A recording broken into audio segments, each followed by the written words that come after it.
So the topic of this event is linked data platforms in and across EU member states.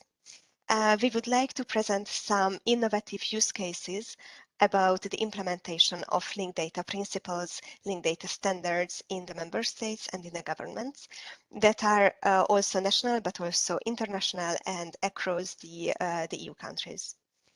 So our speakers are Pieter van Everdingen from Platform Linked Data Netherlands, Buyle and Veronique Volders from the Flemish government, and Jakub Klímek from the Ministry of the Interior of the Czech Republic. We are going to have some further introductions of the speakers and of the abstracts of their presentations before each presentation. We will have the following structure of this webinar. The three presentations are going to follow the order that you can see on the screen, and we will have 30 minutes of each presentation, then 15 minutes reserved for the Q&A sessions referred to that presentation, and then a short break. And then we start with the next presentation and the next Q&A session, and after that we will have the closure, of course, and maybe further Q&A if needed. So please reserve your questions for after the presentations, where we have 15 minutes dedicated to that. And you can also post them in the chat, so we will treat them during these 15 minutes if you prefer to. I think that's it. So I will stop sharing here, and I will give the floor to our first speaker, who is Pieter van Everdingen from the Platform Linked Data Netherlands project. He's a community lead of this project that involves a lot of linked data experts who share their ideas and their projects about implementing linked data principles. They also have a lot of activities, some interesting deliverables. So Pieter, the floor is yours, and you can speak more in details about your project. Thank you. Okay, thank you, Annika. I will start sharing my screen.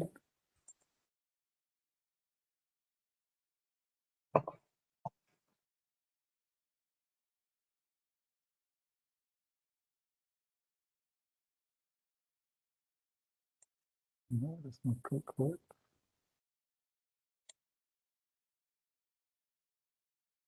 Try again.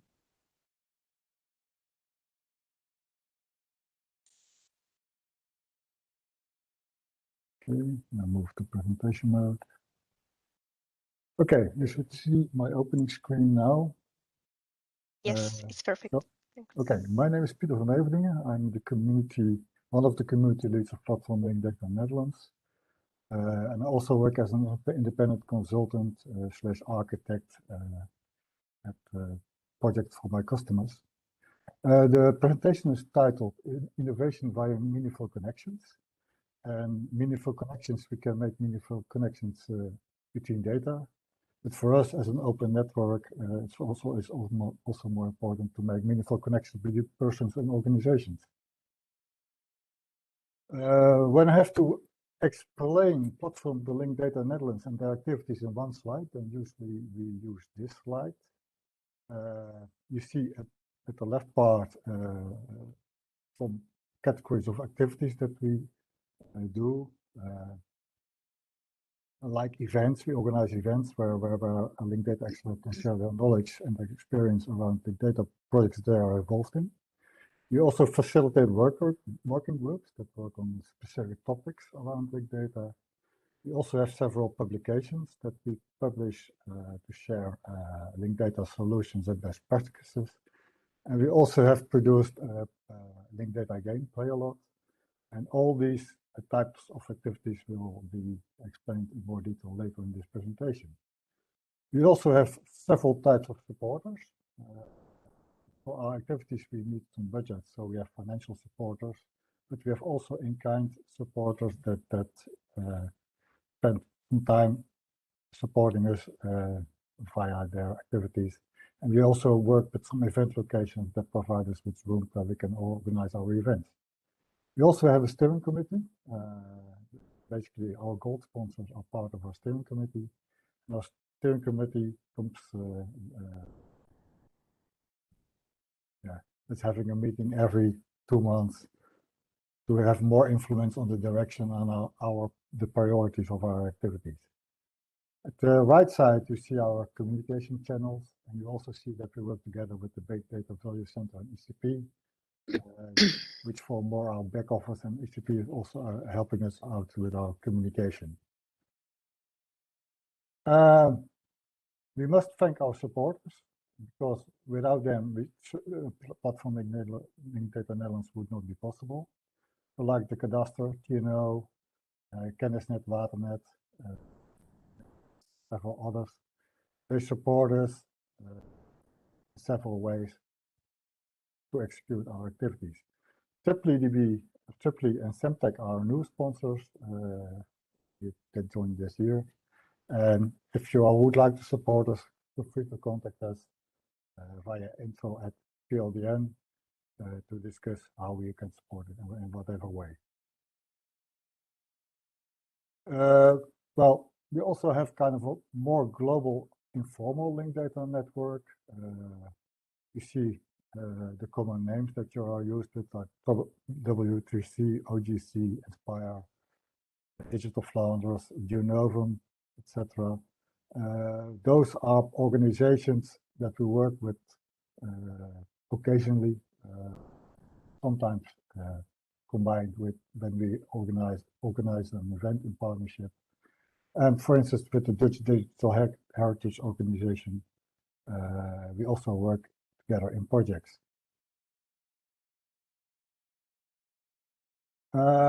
We often get the question, is PLDN only for the Dutch government? No, PLDN is open for everybody.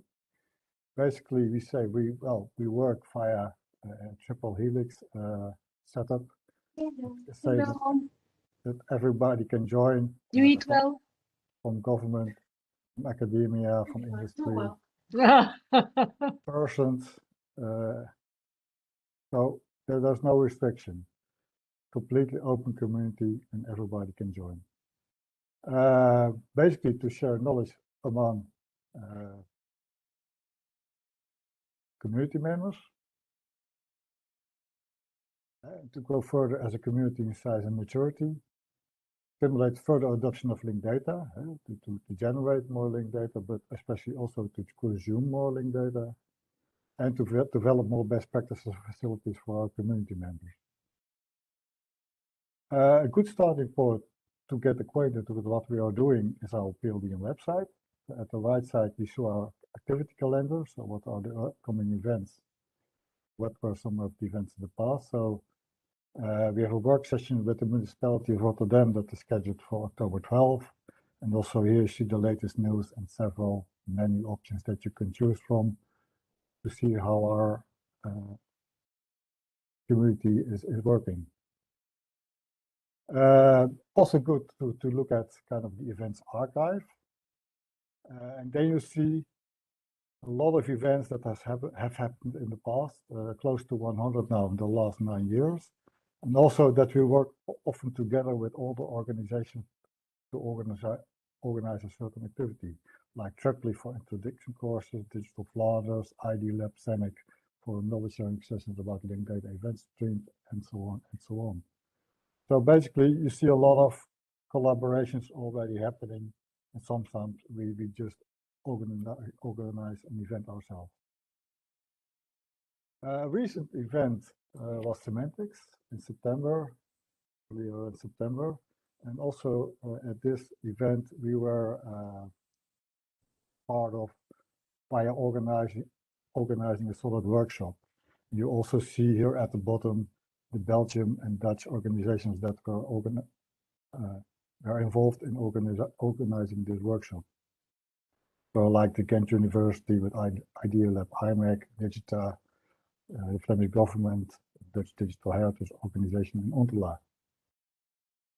And the good thing was that it was the first on-site event in 1.5 years. And it was funny to see how happy people were to meet together in person again. So we hope that we can do that more in the near future with more events that we can organize. We also facilitate working groups. And one of the recent working groups is the Dutch profile for system catalogs. And basically, this working group has the ambition to define, say, a basic profile for the system catalogs that we have in scope now, and there are three in scope now. And basically, we look at the concept schemes and the value list and information models that are defined in the different catalogs and find a more uniform way of defining them, and also make sure that these catalogs don't work in isolation, but that they can work together and refer to their information. So basically, this is work in progress. So I expect that this will deliver a result somewhere in the first quarter of 2022. And the group, which is has participants from several domains like education, water management, infrastructure management, the Dutch land registry, some departments of the Ministry of Internal Affairs. We come together every 3 weeks to discuss this and to work via our GitHub repository and to find, say, a best practices document that we can work with. So this is one of the deliverables that we are working on right now. Also, we are famous for our publications. So every 2 years, we publish a publication. And one of the publications that is very well known are the gems of the linked data applications, which also highlighting linked data solutions and best practices that we would share with a wider audience. This also helps in categorizing, okay, what kind of solutions do you see? Is there some structure in it? It's also what we used in a project that we're involved in for the European Publications Office. So basically what we see, like the main categories of solutions are kind of the data stores and platforms with one or more linked data sets. Then you can see all kinds of graph types that could together form a coherent set of linked data, like the catalogs, terminology, reference data, information and knowledge models, mappings, instance data, validation, rules, translations, etc. Second category is the kind of the tooling that covers one or more parts in the linked data pipeline, programs, converters, editors, along what you need to create and use linked data, and end-user applications that make use of linked data. And that's a wide variety of possible applications that you can have, like viewers, browsers, all kinds of sort of data visualizations, collaboration environments, asset management, etc. Also with solid apps, we are active now in several proof of concept and pilot projects. Also, one of the things that is very important for us, and this is very different deliverable than anything else that we have done before, kind of the linked data game that we produced, Play-LOD Animals. It's a cardboard game that uses an animal ontology, and it's available on sale at Buyle.com. It doesn't mean that we are a commercial organization, but that we set a price for this, that we can cover the production cost. So it's funny that this game works very well to explain the basic principles of linked data in a very easy to understand way. So how it works, basically you have near to 100 cards with animals and the features of these animals. And here with triple example, you see that an eagle has wings, and which gives you as a player 6 points, 2 + 2 + 2. And if you work this entire game, then you say, well, it can be the result of one of the games that you play. So it's a big table that you need to play this. And very funny that it works really well. And for us, it's also very interesting that when you scan the QR codes on the cards, then you navigate to our triple store where you can find additional information.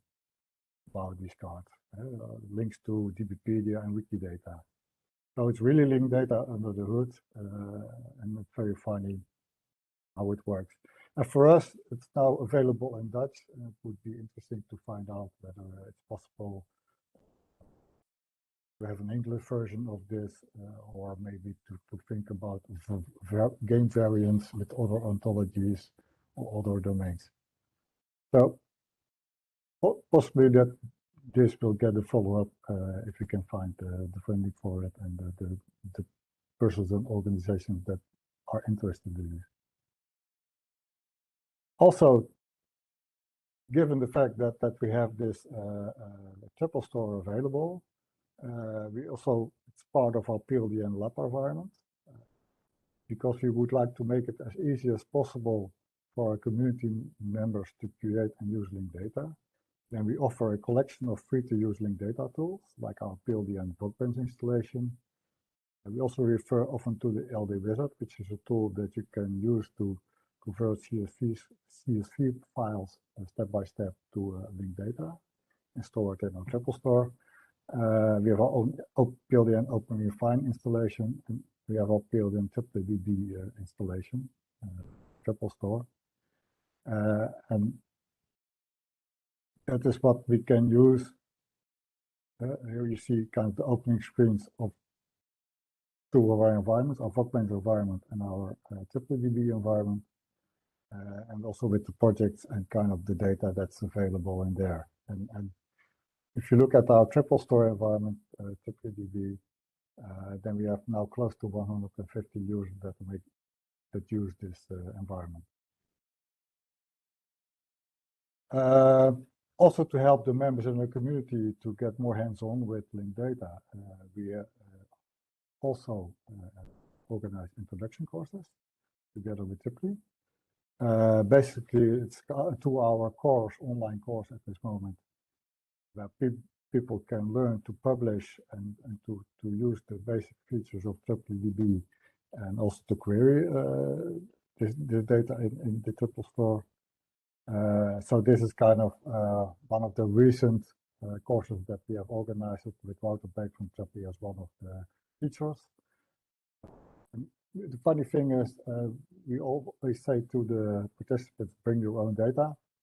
So some persons bring their own data, and if people don't have their own data, we have some test data available that they can work with, like the Iris data set, which is a good example to work with, because it has also multiple graphs in the data set that you can also see how it can work, like the best practice that we would like to see.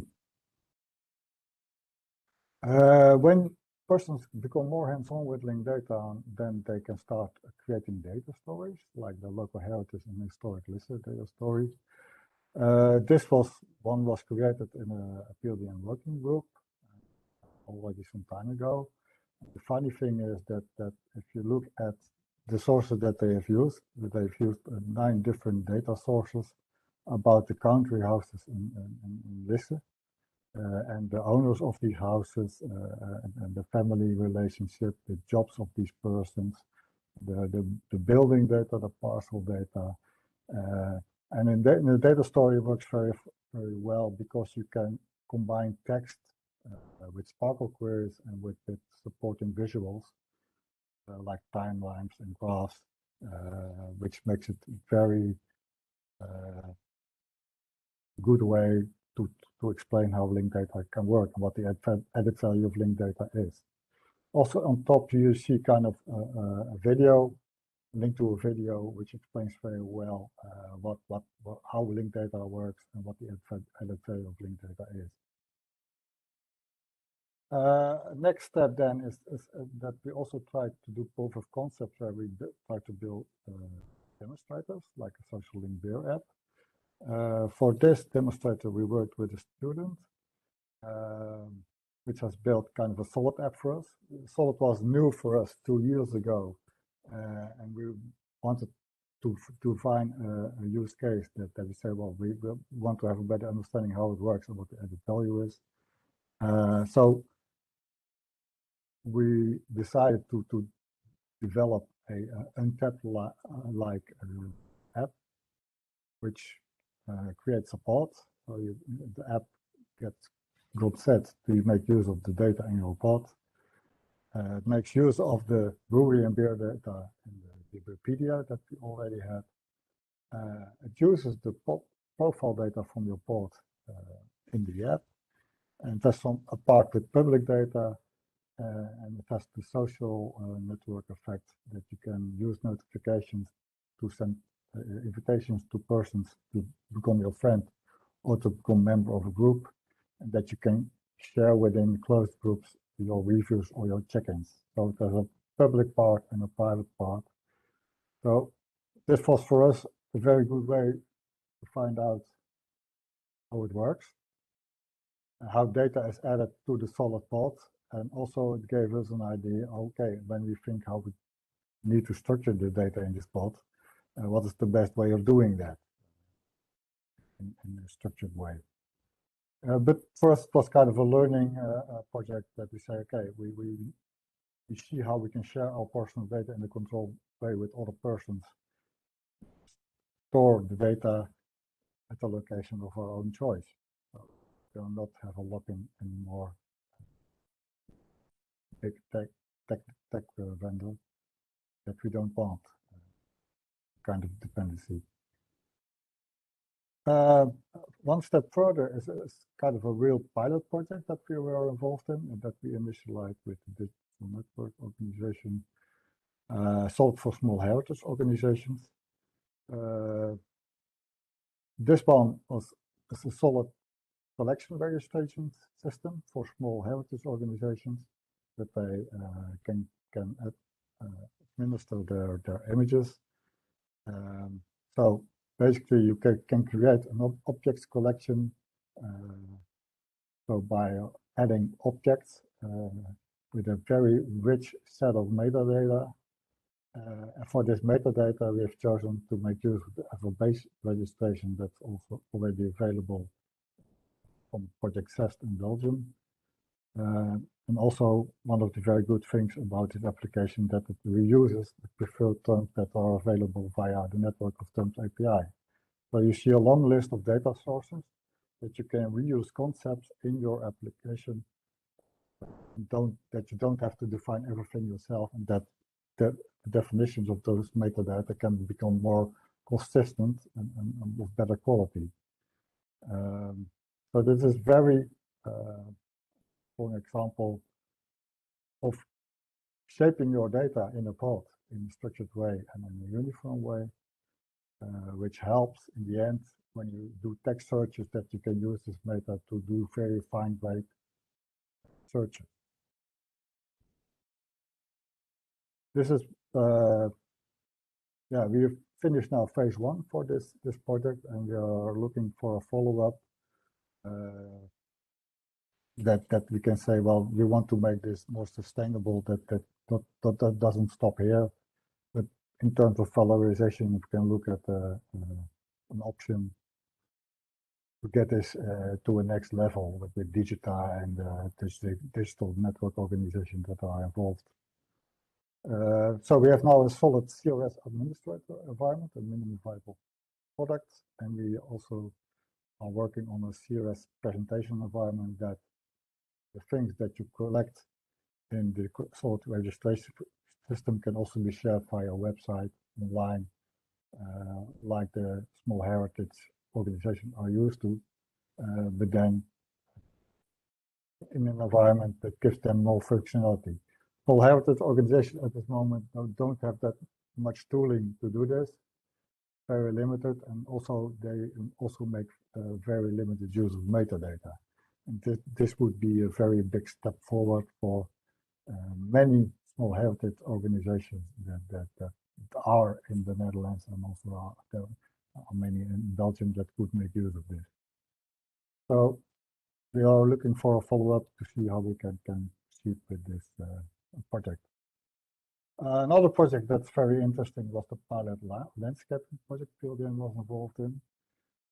Basically, what we wanted to achieve with this project was to create a linked data solutions catalog to improve the findability and reusability of linked data solutions. It's part of the EU knowledge graph, the implementation, and we started collecting several solutions, like the ERA root compatibility checker, the ARCO knowledge architecture, and the network of terms for the Netherlands. And from there, we started to define kind of the underlying ontology and reference data that we can make a catalog with many more linked data solutions. And the people, yeah, and we come now at the point that we would like to invite other persons to add their own government-related linked data solutions. And you can do that to request access to the European knowledge graph via this email address. And a step-by-step tutorial is available via this link. What's next then? Well, we are thinking about several things. One of the things is that yeah, Solid is very interesting for us, but we also need to find focus. The title of this slide is where Solid activities can meet personal knowledge graph working group activities. When I look at my own situation, then you see I can have my citizen profile, similar to what in Belgium is now organized by the Founders government. I can have my company profile, an enterprise pod, and I can have a community pod that I can own or co-own. And the question is, okay, I can have my education data, I can have my health and fitness data, also have my financial data, personal and business, and I can have my home data. So that's our topics of interest or aspects of my life that I would like to see how can I model that and implement that using Solid. On the other hand, when you look at community pods, then you can say, well, we have our own platform linked data Netherlands community pod.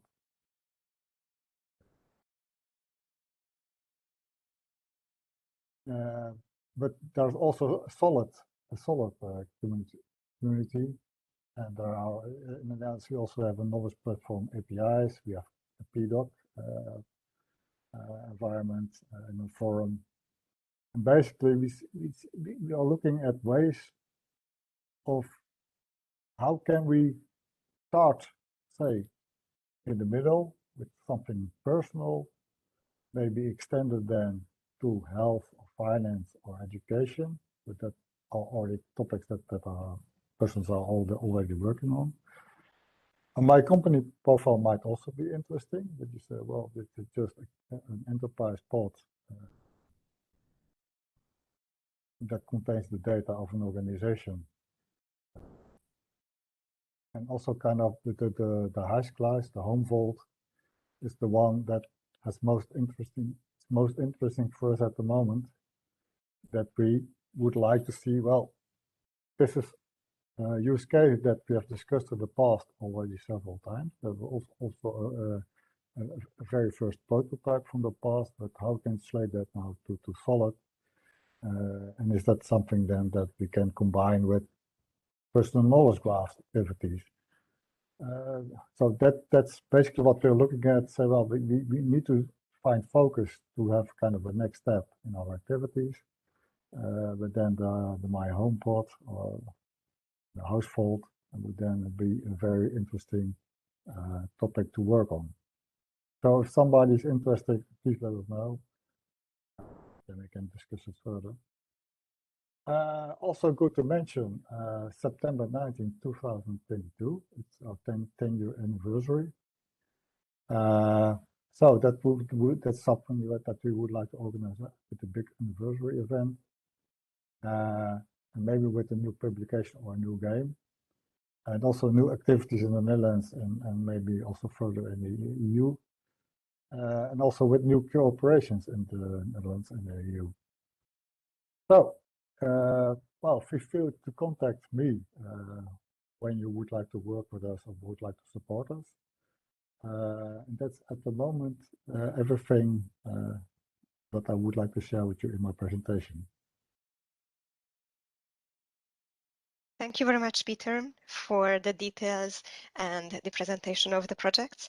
It was really insightful, and I would like to open the floor for questions from the audience.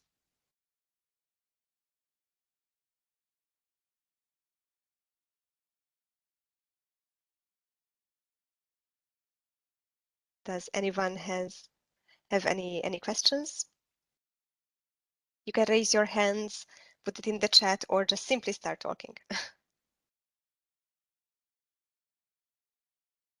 Okay, I have a question. Hello. In your solid-based solutions, do you use the new community server, or are the solutions still based on the older Node server? Now, for the Solid for Small Heritage Organizations project, we have moved recently to the community server, so version 1.1. And we also make use of the semantic components of Digita. So this pilot project really has kind of all the new components that are available now. It's also kind of a challenge, but it works. And we are very lucky that we can work closely together with Digita and with Ruben Verborg and everybody that's involved in these activities. That we can show how it works and what the added value is. Okay, thanks. Yeah. Thank you. I see in the chat that Willem, you already ordered the game, but you have the privilege that you speak Dutch. So that was also my question. That unfortunately, as you said, it's available only in Dutch for now. Do you already have plans for the translation to other languages, English? Or... English would be very likely to happen. We already have some material available in English, so it should not be a major effort to get it in an English version. But then again, also we need some funding to make that happen. Yeah, of course. And I have seen in the list of your publications that some of them are also in Dutch, but I wanted to ask if you also publish in other languages. I didn't check all of them, but no, not at this moment. So I think very few of our publications might have a summary per article that's in there, but most of it's still in Dutch. But yeah, depending on the need, yeah, we can try to make it bilingual. So at least for the linked data part, triple stores and the things that I work on myself, I try to make it a bilingual from day one, so in English and in Dutch. But then when you look at other projects, the Dutch Digital Heritage Organization is a good example. They work more and more in English and also more in international projects. So it really depends on the environment whether there's a real need to switch to different languages. thank you. Any other questions from the audience?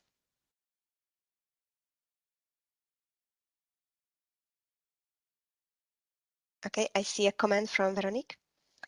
That interesting case for heritage organizations and some local governments also struggle with hosting linked data solutions. Concerning the heritage, I would like to ask you, because you mentioned some projects about local heritage solutions. Do you have any links with the Europeana project that is also targeting cultural heritage?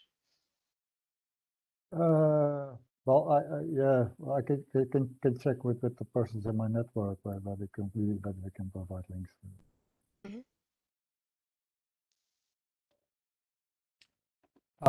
Yeah, sorry, Peter. Yeah. Oh, is that Annika? Hello. Glenn. Yeah. Thanks for the presentation. Just on the game again, yeah, I was just wondering. So did you say it was for kids, or can it be for older kids? No, it's for everybody. So basically, it's okay. It's just a cardboard game that explains also when you look at kind of the game rules. Really explains how a linked data works. So it's not for kids only. It's a family game. Right. From 8 to 88, we say then. Okay. And with 2 to 4 players. Okay. Okay. Has it been fairly successful, or is it still growing? Yes, sure, but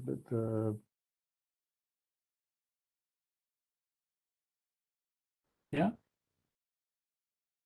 Okay. yeah. Okay. Thank you. You're Thank you. welcome. Thank you.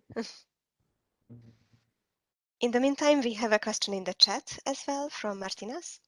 How come linked data is so advanced in the Netherlands compared to other EU countries?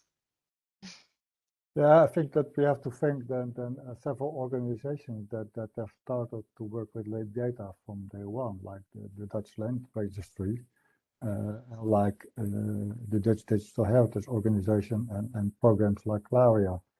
I think that these organizations are very pragmatic and just trying every way to look at the opportunities how to implement linked data at the places in the architecture where it makes most sense. And so they've built up a very good experience in dealing with linked data and semantic web technologies. And that is now finally spreading towards other domains like infrastructure management, water management, and so on. But then again, yeah, we have several very strong organizations that move forward with this technology and that they can really show the added value and how it works. Thank you. And another question from Willem. Can you say something more about cross-border collaboration? Well, we are open to any collaboration possible, depending on the use case. So we are now working in the project with some Belgian organizations because they are very strong with Solid. So that makes sense to combine our activities there. But it can, depending on the use case, you can say, well, it makes more sense to work with Germany or with France or with Italy. Yeah, it's all possible. Okay. Thank you. Yeah. Any further questions?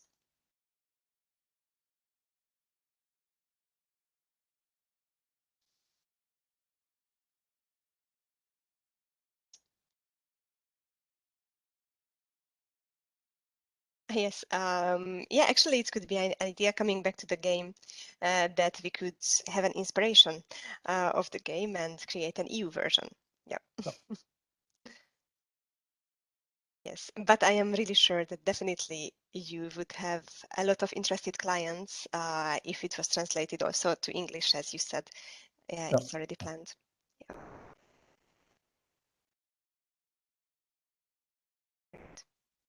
Okay. So if there are no more questions, then we would like to thank you very much, Peter, again for the presentation and for your replies in the Q&A session. Okay, so welcome back everyone. And let's start our second presentation of this webinar, which is going to be given by Raf Buyle and Veronique Volders from the Flemish government. Raf is an information architect and Veronique a digital solution manager. And they are working on a project about adopting linked data tools and standards by the Flemish government. So their presentation was already given at the panel discussion on semantic interoperability in the legal domain at the ENDORSE conference. But now we are going to hear a longer version with more details of the project, and it's going to be more dedicated to the topic. So I will stop sharing and give the floor to Raf and Veronique. So Aniko, thank you for the kind introduction and thank you for giving us the opportunity to share our initiative, Semantic at Your Fingertips, an initiative about how Belgian municipalities create linked open data without an additional effort. Are you able to see the slides? Yes. Actually, what we see, yes, now the slides. Before it was a browser, but now we see the slides, yes. Okay, maybe before we kick off, a small introduction, Veronique? Yes, I work for the Flemish government, and I'm actually, as Aniko says, I'm a digital solution manager. So that means that I can think of solutions that create value for the 6 domains we work for, and mainly for local governments, about local democracy. Thank you, Veronique. So I'm Raf Buyle. I'm an information architect at the Flemish government. I'm in the lead of the Flemish interoperability program, Open Standards for Linked Organizations. This is all about standardization, because when information can flow, there will be more innovation. And also I'm responsible for the incubation of some new initiatives, including providing every citizen with a personal data vault based on linked data, where Pieter in the previous presentation also referred to.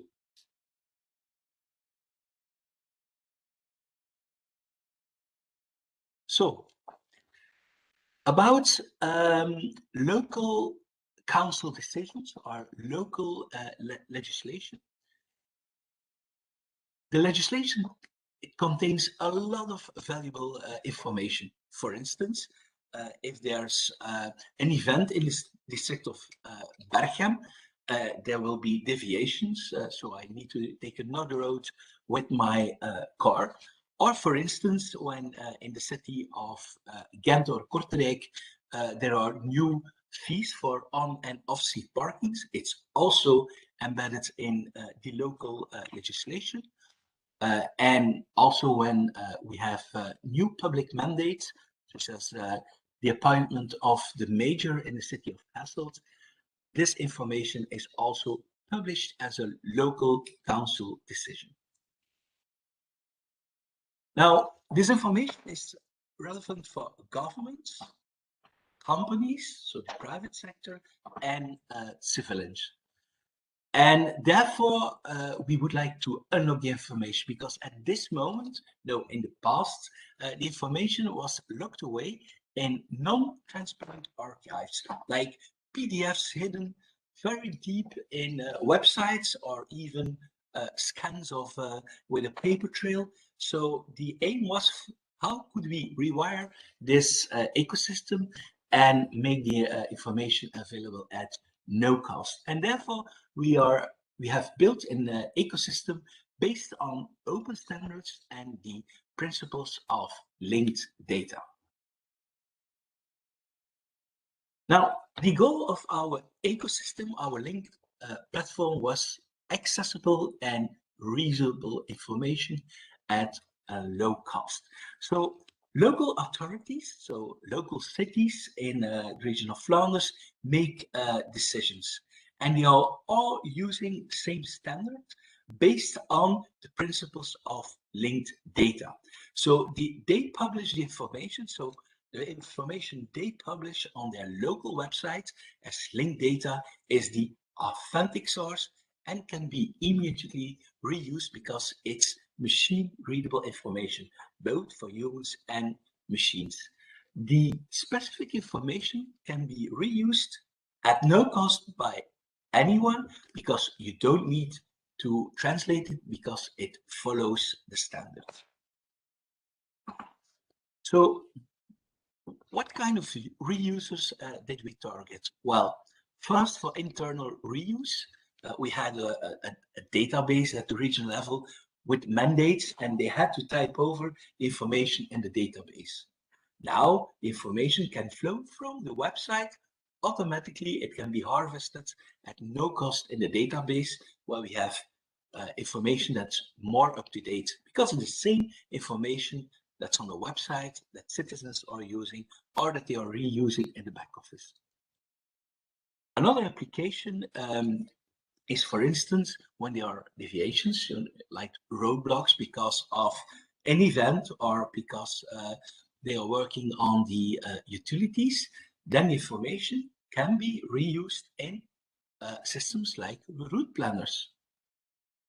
The third application is about an application that students made, where you get a lot of information about which candidates there are for the elections, and where you can follow the candidates and get extra information. Another application was a startup that even was initiated because they found the new data set of the council decisions that valuable that they have built a business upon it, and it's open the box. It's an initiative where you can say, how is this politician connected to that person in a company? And you will get a trail of how they are connected, how the companies are connected, what public mandates there are, which creates a lot of transparency. And of course, we got a lot of new initiatives reusing our data, which is all about participation of citizens online. So this is the one online citizen participation for local government. Meanwhile, there are many, many more initiatives. Now, the information can be reused. And because we use templates, linked data templates, we give guidance to the local governments. So they know how to fill out and how to write their decisions. And because we give them guidance, quality raises. And because we are using the principles of linked data, while they are typing, it's like type ahead online, they get suggestions about mandates, addresses, and because while they are typing, they link it to other data sets, which is very easy because it's just a type ahead function, quality raises of the decisions. And now we are working on the next phase, which is known as evidence-based or evidence-informed policy. This means that while you're drafting your legislation with the type ahead functions, with the templates, you can do simulations of the impact. If I make this decision based on these criteria, what would be the impact? Because we have an idea of, for instance, how many citizens are impacted. What would be the impact of this new legislation? How many citizens will get this new benefit? What would be the cost? So we can make what-if analysis before we publish the legislation.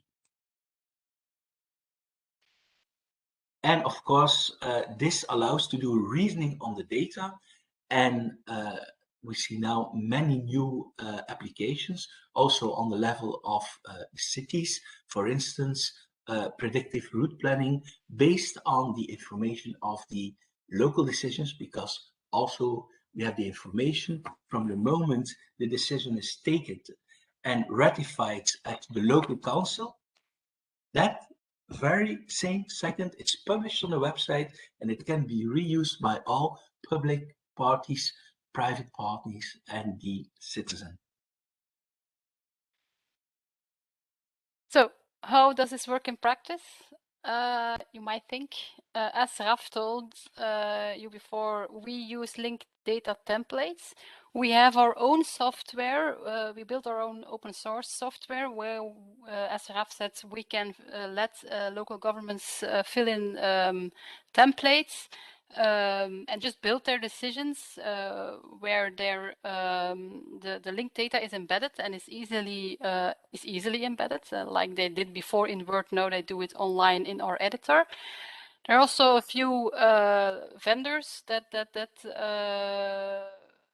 gives this feature to their users, and that makes it so that the information is once it's published, it's easy to publish it from their software where they make the decisions.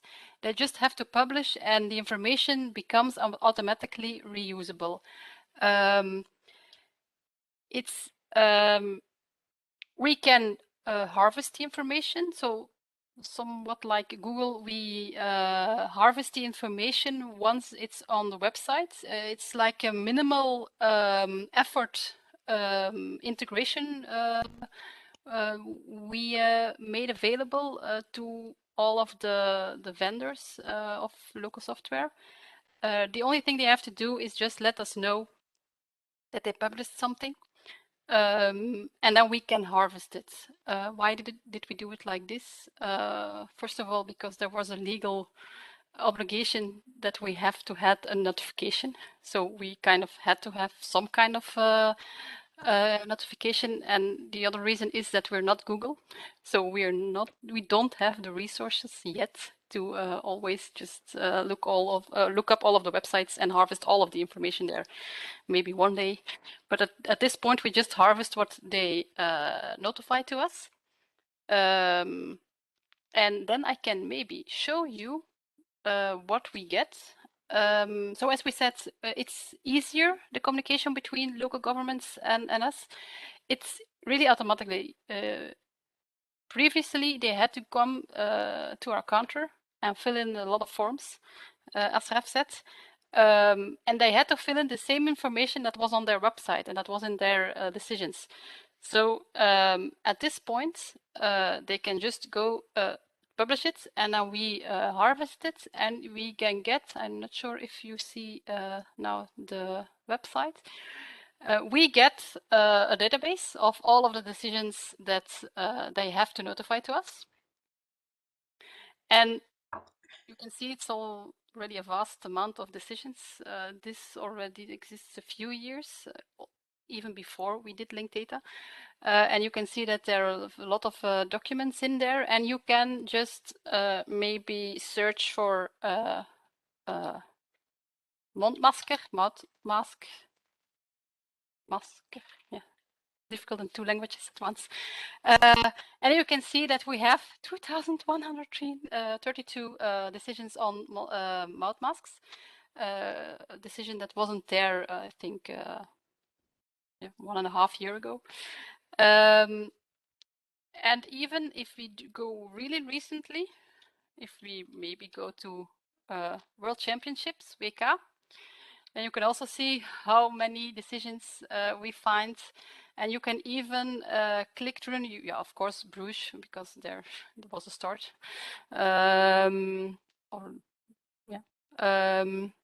And some other decisions, maybe Overijse, it's also a community where there was the WK, and then you can just click on the link, and then you get the local decision where they had to have a mobility decision, where the roadshow of the World Championship passed. So that was a lot of traffic implications, so they had to make a decision. This is the easy way of finding this information, and it didn't cost a minute for the local government to make sure that we had the information. Back to the presentation, maybe. All of the harvested information, we gather them in a decision data hive, where it's easy to reuse the linked data. I'll just show you how this looks like this. So you can just put in a Sparkle query. I don't know Sparkle. I'm not that good at it. I'm not technical. I studied law, but I do understand what's in here. So I can even click on some kind of organization and find it's about the politiezone Ghent. You can follow the external link, or you can maybe even find some other information on this specific organization. So that's an easy way of clicking through all of the data we have.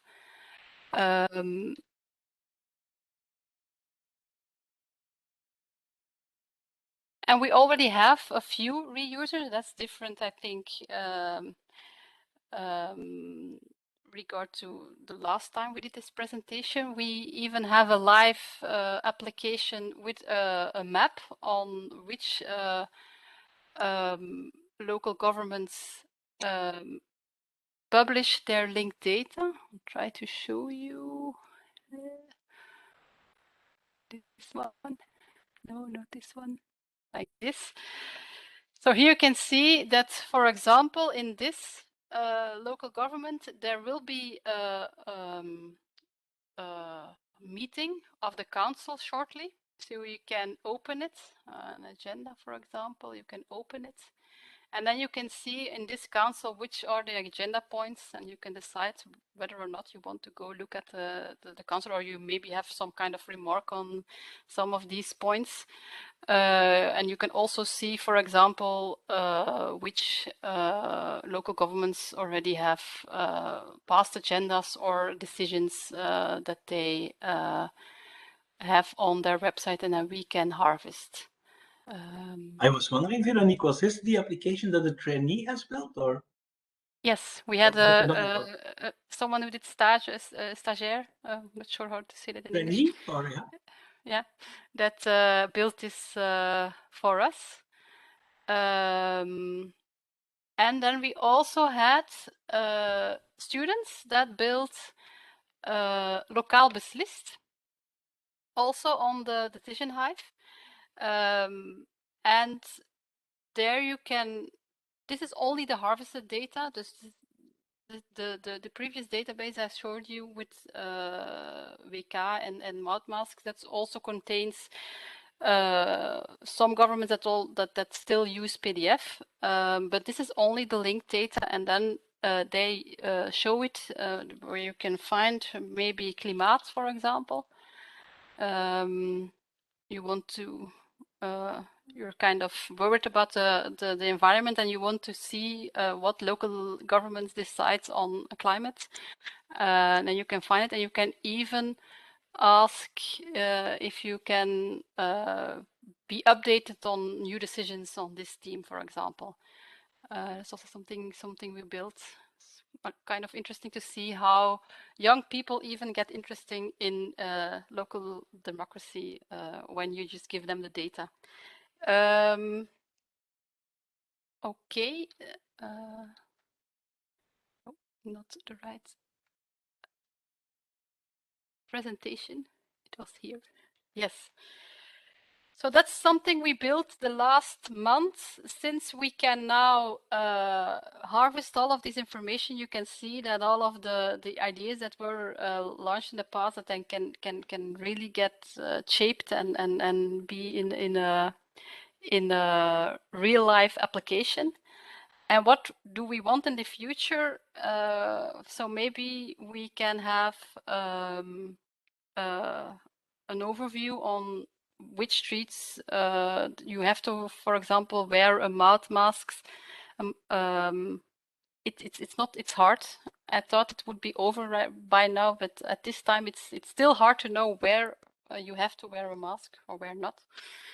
So it should be easy to have some kind of application where you can have an alert when it's busy that you have to wear a mouth mask. So it should be, the application should know which rules are in the legislation so that they can help people to follow, to know these rules. I know everyone has to know the rules, but we also know that nobody reads the law, so you should have an application to help you do so. So at this moment, we almost have full coverage of local decisions for all communities in the region of Flanders. But often we get the question, how did you build the ecosystem, which is a decentralized ecosystem? And well, I think it was in 2015 that Veronique and I had to dream to create, publish, and reuse linked open data without additional effort. That really was the code that we took notes on a napkin on an event for digitization. But then we had to take the first steps, Veronique. Yes, I do remember that the first time we pitched the idea, I think nobody believed us. So we the thing is, everyone had the same problem. Everyone had databases that weren't up to date. And everybody was just creating new databases and trying to have obligation to local governments to fill these databases. That didn't work because they still didn't do it. We had an example, so the database of the mandates, they were obligated to do so and they didn't fill it in.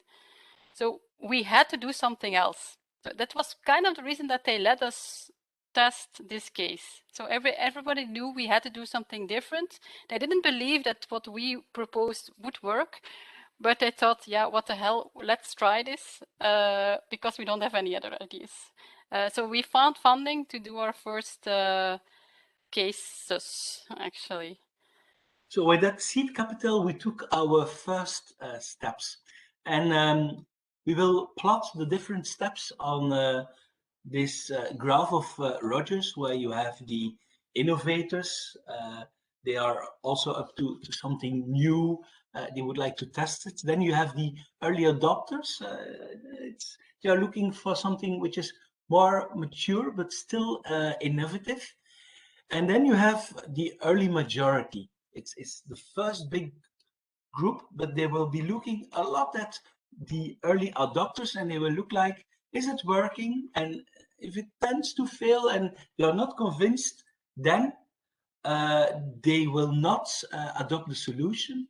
And that is what the chasm is all about. So the goal was to get our idea, our dream adopted, was to cross the chasm. Now, our first trial, which was still with the innovators, was a tool that we've built, an open source tooling, which could be used after the election of the new mandates, because that's very complex, the procedure of quitting the mandates of the old aldermen and people in the local councils and installing the new council. It's quite complicated, so we provided them with a tool to evaluate, a tool based on linked data. At this moment, when we take a bird's eye view in Flanders, there were about 20 linked data standards ratified by our governance body and adopted by other agencies. Now, Veronique, at that moment, we were trying to onboard also the local ICT service provider. How did it went? At the beginning, these ICT service providers, they were kind of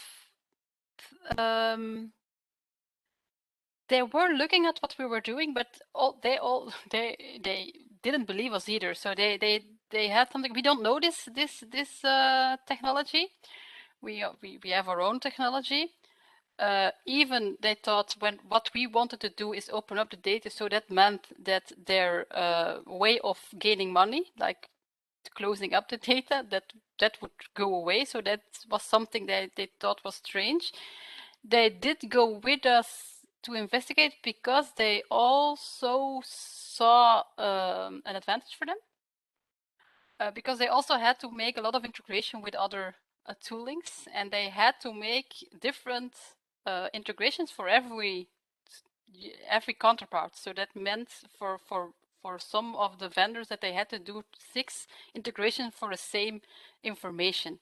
They even had problems within their own software, so their own company that's the same, that different software on the same knowledge didn't speak to each other. So they did understand that there was a problem we were trying to solve, but it was shaky in the beginning. But they were open to investigate it. So that was kind of what we were doing there, but they looked at us to do the first steps. So then we jump to two no, before we jump to 2019, what did we do to make sure that this ecosystems, with also the private partners involved, the ICT partners, to bootstrap it, Veronique? So as we said, we made an open source linked data decision editor. As they didn't believe us and they didn't know the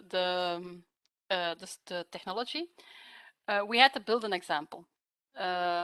We made it available for local governments, not because we wanted to take over the markets, but because there were some of local governments that didn't have any software, that just did something in Word and PDF and put it in some kind of file server. So we had to have a solution for them.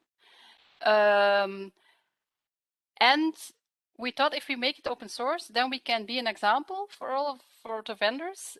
They can embed it. So that was also some idea of embed it in your own software, so you don't have to make the same thing we made. And we chose a license that made it interesting for them to build upon it and not being forced to also open up what they made. We try to focus not on the features of decision making, because that was something the market was good in. We tried to focus on making sure that the exchange of data was easier for us, for the people that reuse it, but also for the vendors. They also have to reuse a lot of information from other sources. So that was our focus, to make sure that that's interesting for them to use it. Then we also had a lot of support for them. We had a lot of meetings with our architects, for example, and to make sure that they got to know the technology. And we also had some incentive, even money that we gave them once they hit some kind of level of maturity. And then we also support public and private parties to use and reuse the data. As you can see, we have students and stagiaires and even if third parties that reuse the data, and we try to support them as much as we can to make sure that the data is alive, because that's sometimes also what the reason was that local governments before didn't fill in the databases, is that they couldn't imagine what was the value of the data. And once you show what the value is, then people start to think, okay, maybe it is better to make sure that we have the data in a structured way.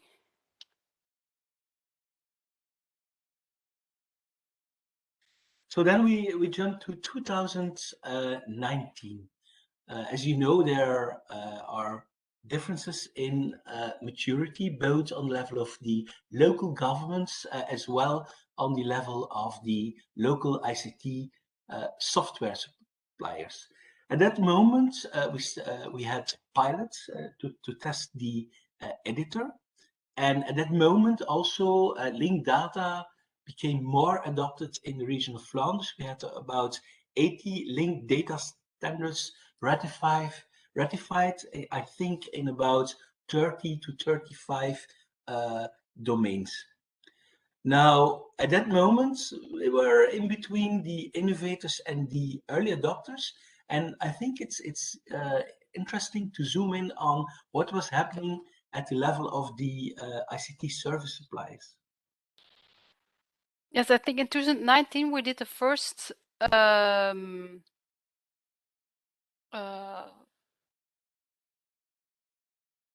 time we measured the maturity of, we measured and validated what local service providers built for their local governments. So in order to get them some kind of remuneration,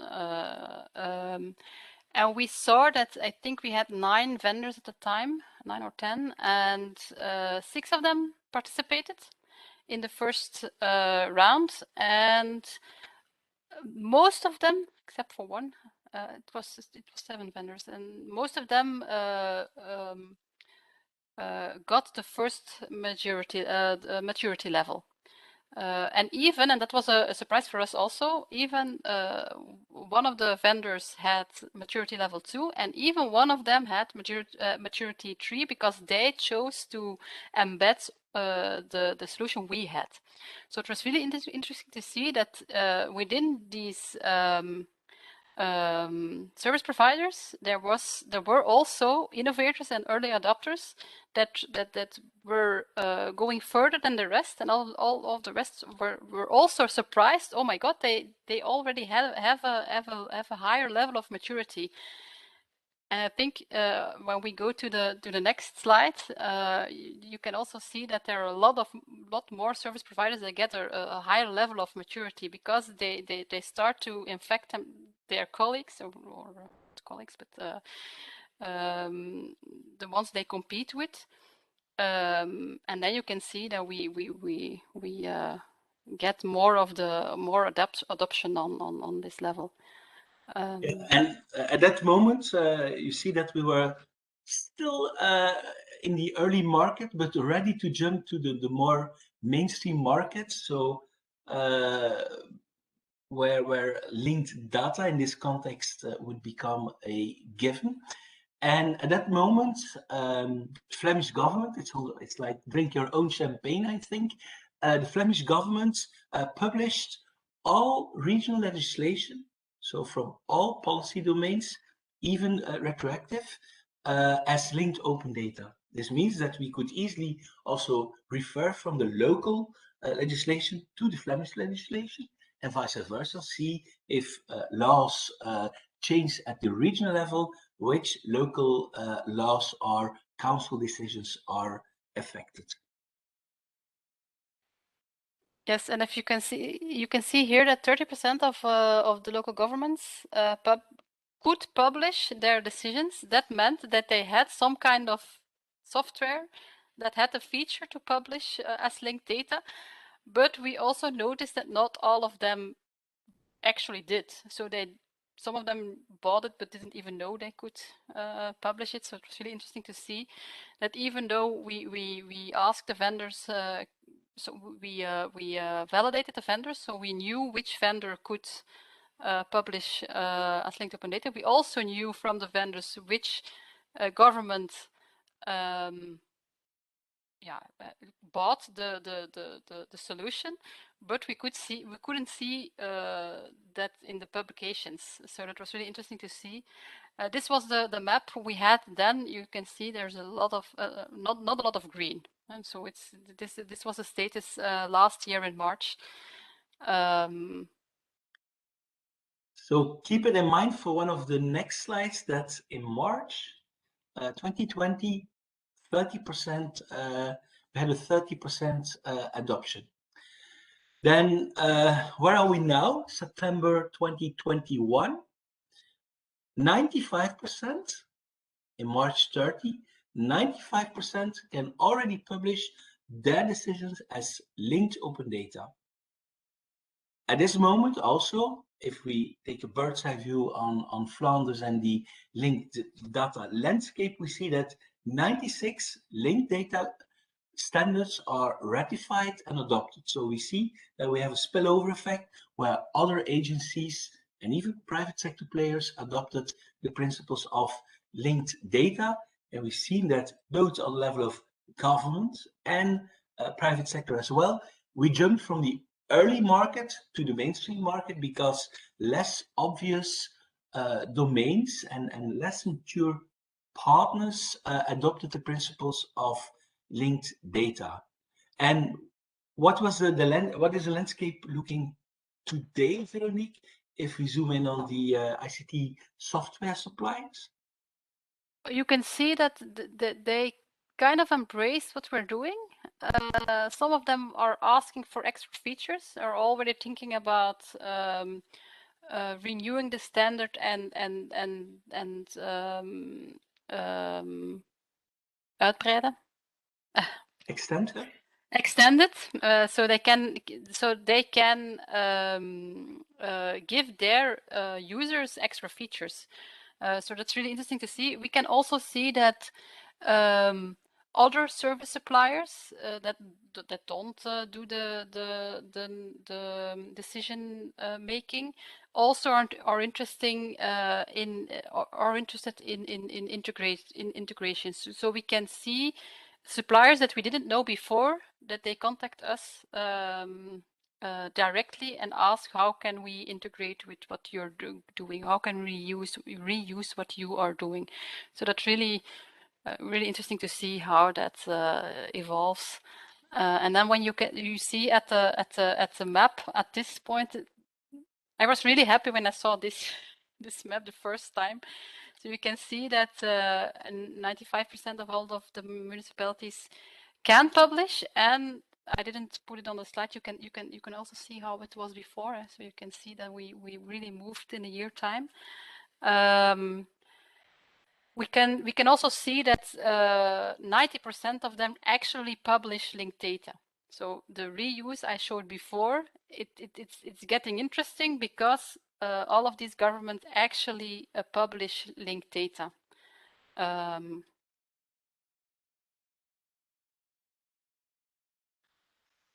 So this initiative, which we started up in 2015, among others, this really bootstrapped also other initiatives. At this moment, we have the Flemish COVID-19 resilience plan, where there are a lot of initiatives on data tech, and at the core of the data tech projects, there are the principles of linked data. First of all, we started in 2015 with a citizen profile. So each citizen in Flanders can have a profile having access to their own data and interactions with the government. But we are now rewiring it and are going to give each citizen a personal data vault based on Solid, which builds upon linked data. This means that in the past, nowadays, each citizen in Flanders has the right to a minimum of gas, water, and electricity uninterrupted. So each citizen, and those are like utilities, and we would like to extend them now to data utilities and give each citizen a data pod where they will become in control of their own data. It's now already in an alpha version on the citizen profile, which is in production, and now we are moving. Now we are organizing the full infrastructure for the data vaults. Also, we are have another initiative. It's a linked data sensor space.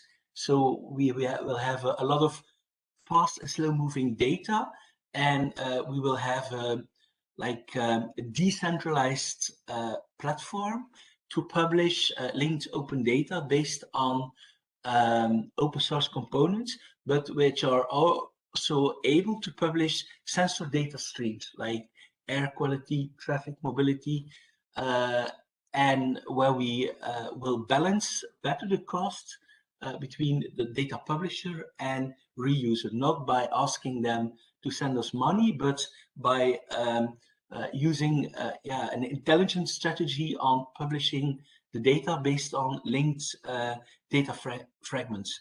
So we're seeing that at this moment, the main projects in the context of resilience are adopting the principles of linked data. Even they are at the core of these projects, which means that linked data has moved from the early market to a more mainstream market. So to conclude our presentation, one moment. Veronique, can we switch to the next slide? So to conclude our presentation, we've seen that you need initiatives like local council decisions, where citizens, businesses, government can see the value of working on the value of building upon the principles of linked data, and these initiatives, which make it really tangible for all participants, they incubated new initiatives on linked data.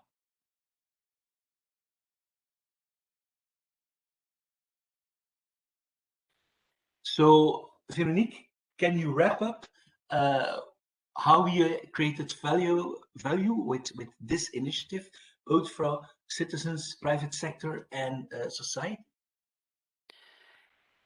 So as we said, for local governments have a lot of interesting information. We make sure that this information is published in a reusable way. So the information can be easily and directly be exchanged and be reused by a lot of instances. We also support quality and efficiency for those local governments. We make it easy for them to publish the information, to make high quality legislation. So this means that for citizens and companies and administrations, we can give them a high value data set on which they can build interesting applications. And for governments, we actually, and that's kind of the mission also of our agency, is to strengthen those local governments to make sure that they don't have a lot of work in administration, and also to have make sure that they have legal decisions actually. And in doing so, we make it possible to really step up in e-government, I think, to make sure that we have valuable solutions for citizens, to make sure that companies don't have a lot of work in cleaning up data, so they can really deliver value to their end customer.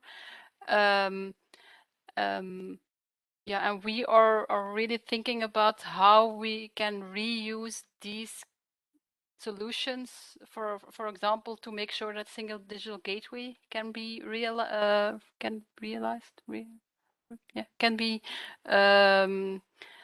implemented on time for this local government, again without additional effort. That's kind of the picture we want to become into practice. So thank you for having us, and we are looking forward to your questions and remarks. Yeah, thank you very, very much for this presentation. And indeed, we have a lot of questions in the chat. So I don't know if you have already taken a look, but I will go then one by one. And let's see. So first of all, about the templates, the link templates, are the use of the templates mandatory in all of the local governments? What is mandatory is not a template, but is the standard. So they have to publish the decisions in the way we in the way the standard is decided upon. We made the standard together with the local governments and with the software suppliers, so that shouldn't be a problem. But they don't have to use the templates. So if they have another way of making sure that they follow the standard, that's fine by us. And what do you mean exactly that the standards are ratified and adopted by the governments? So can you give an example? Well, let us explain the governance structure. So we have an interoperability program in region of Flanders, which is called Open Standards for Linked Organizations. It's a data ops program. So it's not about creating Flemish standards, but it's about, from a business perspective, bringing people together, then making a model, mapping it into international standards, and then after a review period, we bring it to the to the governance body. We have a governance body in Flanders, which is called the Steering Committee for ICT and Information Governance. It's a body which has a representation from the regional government, provincial government, local government, the industry, and academia. And they can decide from now on, this is a ratified standard. And then it gets published in the standards registry. It's at data.vlaanderen.be. We can put the link in the chat later. But some of these standards are mandatory, and then they go to the Flemish government. So this means that the RDF, the linked data spec, was signed by the minister and ratified by the Flemish government, and local governments are obliged to use the specification. The specification looks just like a W3C specification, both in human and machine readable form. So it's not the template, but it's the specification which defines the contract where you have the interface between two systems, in this case the local government with the website and the web, where how you comply to this set of this standard. Mm-hmm. What was interesting, we did need the decision of the minister. So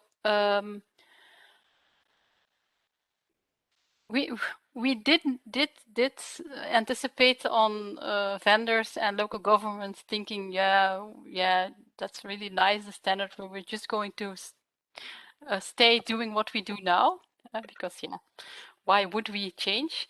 So we did anticipate, but we tried to emphasize the advantage they got out of it. And we can see some of the things are really mandatory, that they are in the decision of the minister of the Flemish government. Some of the things we left out of it. These things that are really interesting for end users, we can see that they are getting adopted by themselves. So like the automatic notification, that's something we didn't oblige, because we thought, that's kind of the point, to make sure that the vendor can offer such a feature to their end users. So we wanted to see how that would work, and it did. So the general standard that we really had to enforce, we had to say that the reason why we had a large difference between last year and this year is because we said, if you don't do this by the middle of next year, we will maybe do something like not acknowledge your decisions or something. So we did enforce it, but there's also a part that isn't enforced, and that also works, because they see what it means for them and what's the value for them. And in terms of adoption, often when we talk about adoption of standards, we talk about, they are obliged to use it, but that's only one of the measurements for adoption. We did training, we had the cities and vendors involved from day one. We did co-creation, they co-created the standards.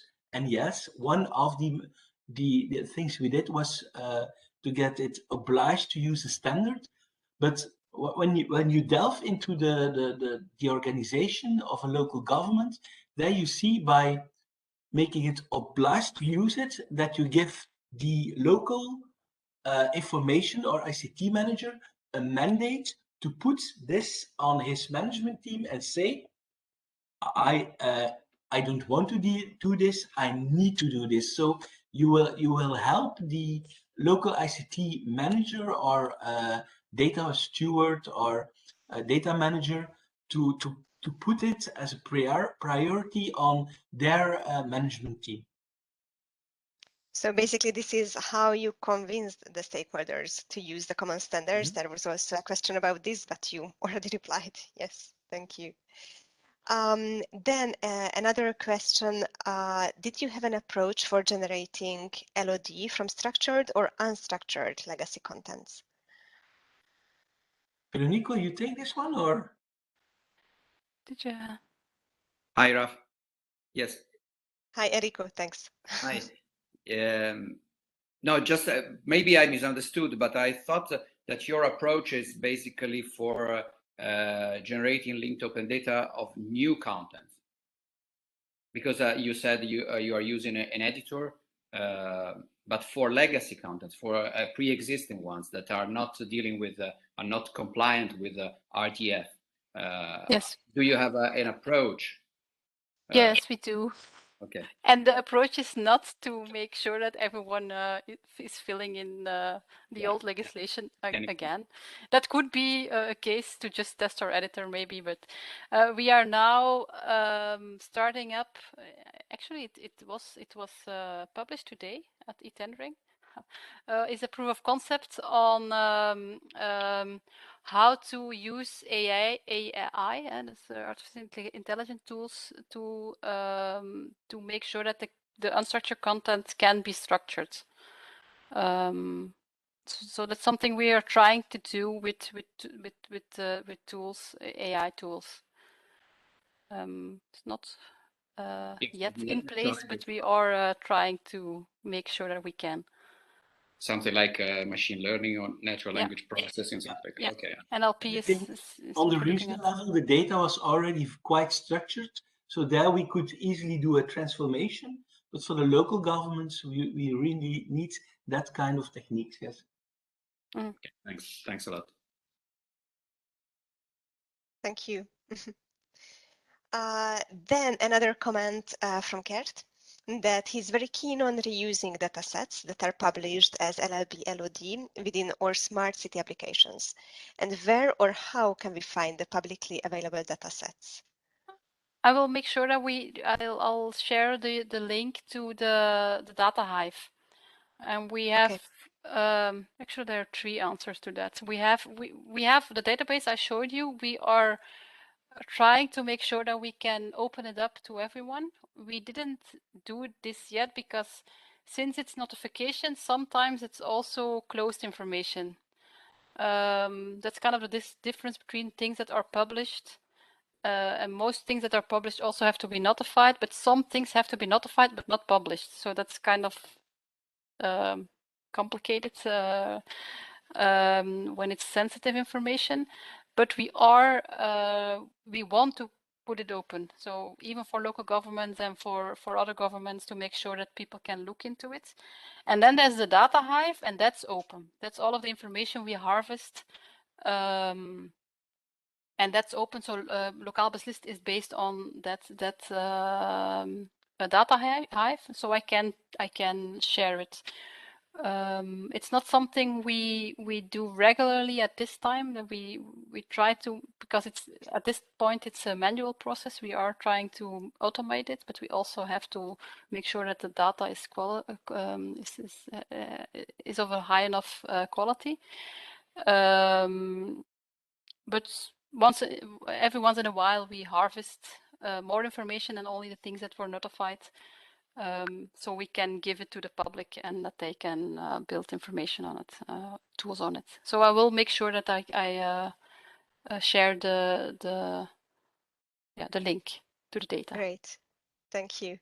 And how exactly is the linked data published? So in RDFA, in the web page, embedded JSON ID, like schema tutorials, or how?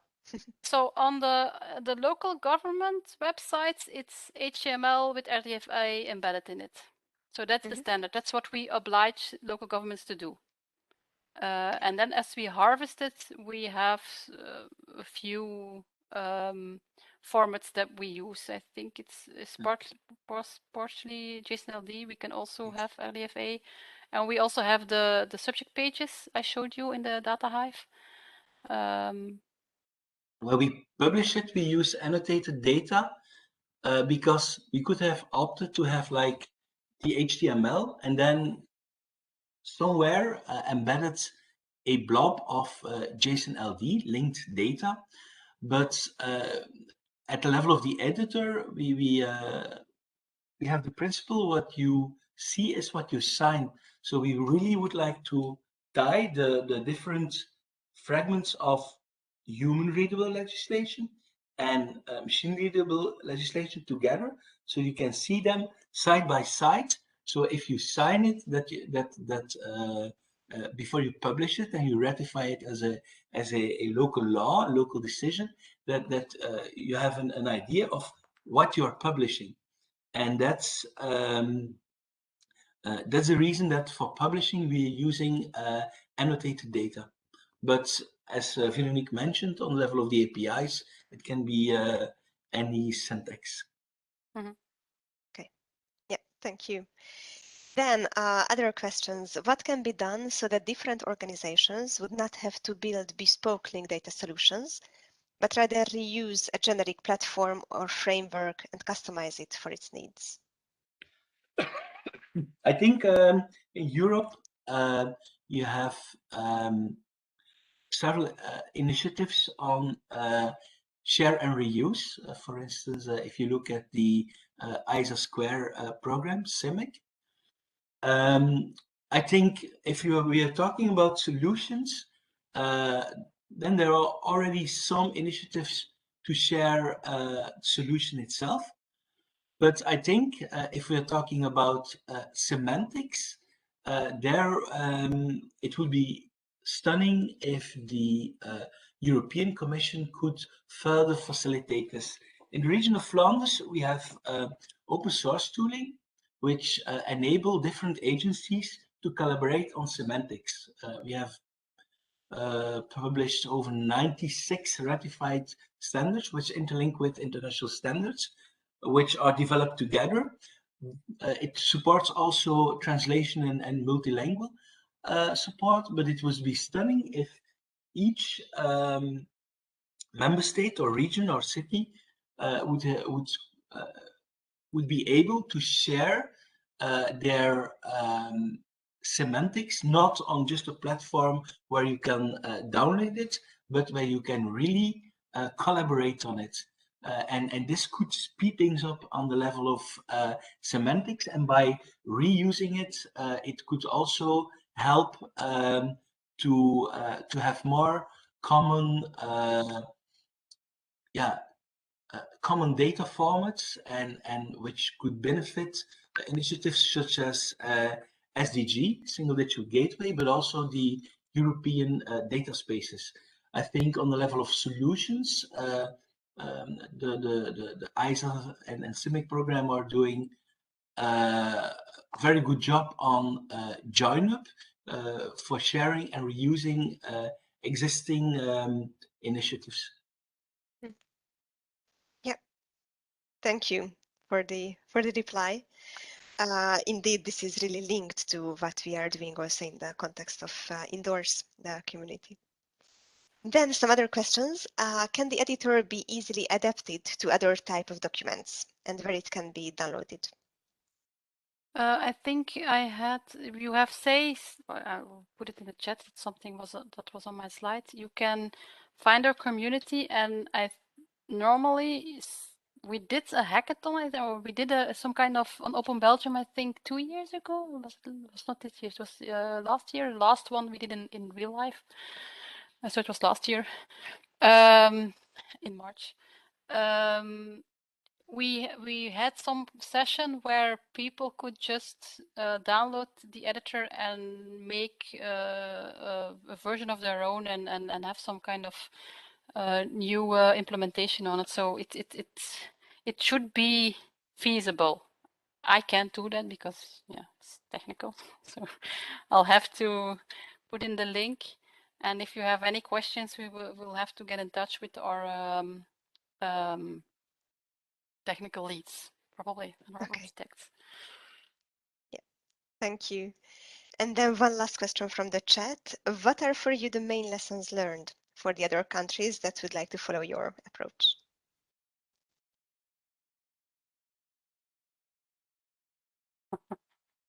I think we're still learning lessons as we go. Well,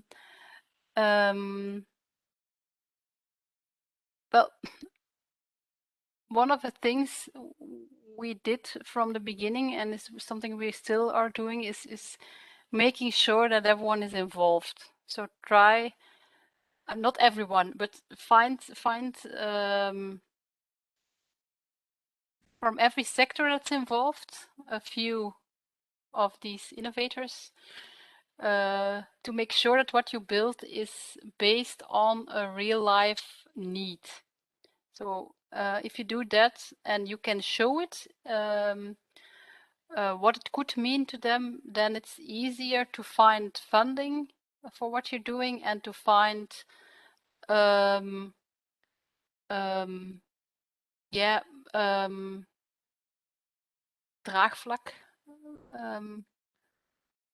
Connection or connect, yeah, to interconnect with your end users, your partners, and other initiatives.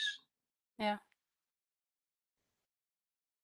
So it's kind of also it's always a trade-off between making sure you go fast enough to show something, and in the meantime making sure that in the basis you follow the right path, because it's not an easy path. The linked data and standardization is not the easy way to do things, but it is the way that ensures durability. So we can, it's future-proof.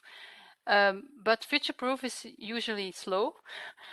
So you have to find some kind of way of showing and making small use cases and showcases. Yeah, to find some kind of level between them.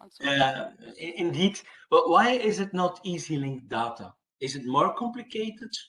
In the end, no. But if you design a system to be used for your organization or with centralized connector to some other applications, then you just test the connector and it works within that context, and the job is done. But if you're publishing data for maximum reuse, as we are doing in this initiative, then you can talk about serendipity. Then it's not an API, then you're publishing the data in line with the principles of linked data, and it's not just using linked data, the principles, but it's about the principle of reuse existing vocabularies, because this really facilitates interoperability, and it first of all ensures that industry partners can understand your information, and second, that because of your reusing existing standards, you can interconnect to other domains. And if you would like to do that, then I think the African proverb applies. Like if you want to go fast, go alone. If you would like to go far, go together. And what we did from day one was, before we started even with the project, we did a study where we involved all partners, even all commercial partners, very transparent. All our research, even which community was using which software, was published. All research on the website of the Flemish government. And we took the time to get everybody involved, even with the test that Veronique referred to. We took the time to explain how they could use it. So it's not only about being obliged to use it for local government, it's about onboarding all partners, giving them training, involving them, co-creation, and then also, yeah, in the end, they are obliged. So I think if you would calculate developing a standard, it's only the standard. It's about we calculated it. It was about 87% of putting effort in the community, and only the rest in technical stuff and ensuring that there was a good standards. And also in this context where we worked on this decentralized linked data platform, we did put a lot of the effort. I don't know whether you have an idea of the metrics, Veronique, but we did put a lot of effort in ensuring that we were not, that we were onboarding all partners. Okay, thank you very much for your replies and as well, and also for this really impressive presentation. So thank you again. Based on the questions, you have a lot of interested connections as well. So thank you again, and yeah, let's take a short break. So welcome back, everyone, to the last presentation of this webinar, which is going to be given by Jakub Klímek, who is working for the Ministry of the Interior of the Czech Republic as linked open data expert. And he's going to speak about the implementation of linked data principles in the Czech government and the creation of a public linked data space. The title of his presentation is Guaranteed and Semantically Interoperable Public Government Data, Published and Shared as Linked Open Data. So, Jakub, we give the floor to you for your presentation. Thank you for the introduction. Can you see my slide? Yes, it's fine. Okay, perfect. Thank you. Right.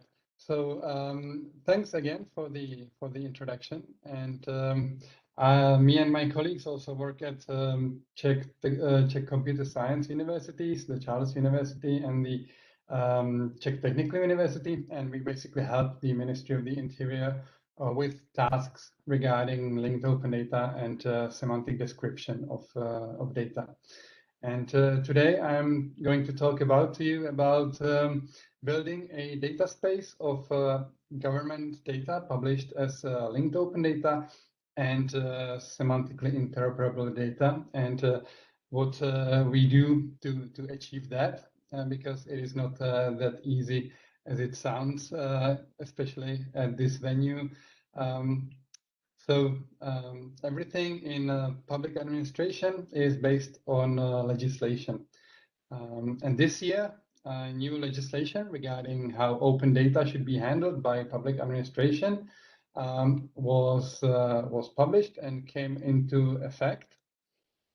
And it came with two new obligations for the public administration. The first obligation is to publish data as open data by default, unless there is a legal reason not to publish some piece of public data. That alone is not that interesting, because nowadays many countries have similar legislation and similar rules that public data that can be made public is published as open data. And the second legislation, the second obligation to consume open data, however, is more interesting, because before this obligation, basically whenever one organization or institution in the public administration wanted to get data that could be public but was not public from another organization, basically the person from the first organization would call a person they know in the other organization. They would ask for the data, and the other person would somehow send the data to the first person under the table, right? And that would be it, and no one else could get access to the data shared this way. So it was basically up to the people in those organizations to decide who they share their data with and who they do not share their data with. So this is now prohibited, and when one organization for some reason requires data managed by another organization, which can be made public, the other organization first needs to publish the data as open data, and then the original organization can access the data, but at that time anyone else can access the data as well because it is open. And the Ministry of the Interior, as the open data coordinator in the Czech Republic, is responsible for implementation of this legislative update. And what they do is, what we do at the ministry is that we create something called a public data space, or a PDS for short. And this is the space where the organizations in public administration basically exchange their data, their public data. They are all open data. They have open license, they are machine readable in an open format. And one specialty in the Czech Republic is that if you want to call something open data, it needs to be registered in the National Open Data Catalog so that everyone can find it. If it's not there, you cannot call it open data. And this also implements the findability part of the nowadays popular FAIR principles, FAIR data principles. And for the public administration, there is also guaranteed accessibility to the data shared this way. So for regular people consuming open data, there are basically or typically no guarantees that the data will be available 24/7 and so on, no SLA. But for the data published this way in the public data space, at least for the public administrations, there will be this kind of guarantee. So this alone is nice. It's an improvement over the previous state, but the more interesting thing is that it is an opportunity to do it better than just this. Because if we stopped here, we would get a bunch of regular open data that would not be interoperable and reusable. No one would be able to work with the data together and create something nice, some nice applications, as we have seen today. On top of that, because each piece of data would be published differently. It would be open data, but not interoperable. But since public data space, PDS, is or will be, or in a short time will be enforced by law to be used. This is an opportunity to do the implementation better, to address or add more data quality measures to the mix, such as publishing the data as linked open data and publishing the data in a semantically interoperable way, fulfilling the interoperability and reusability parts of the FAIR data principles. And we are in the process of implementing just that at the moment. And now I will show you what tools we have for that. So the main building block of the interoperability solution is something called a formal open standard, or a FOSS. It's basically a data specification or a data standard that was also mentioned today already. It looks like a W3C specification, and I will show you which parts it has in a moment. But basically, it is a data specification. However, the term formal open standard is coined in a EU directive, which you can see in the slide. And also, it is mandatory to be used for data published as open data. So the phrasing is maybe a little bit more relaxed than mandatory, but basically it can be interpreted as mandatory to use existing formal open standards to publish open data. And this directive was then transposed into national legislation. So for instance, in the Czech Republic, the formal open standard is called Otevřené formální normy, OFN, in the Czech legislation. But it is, the term there is the transposition of this directive and this formal open standard term.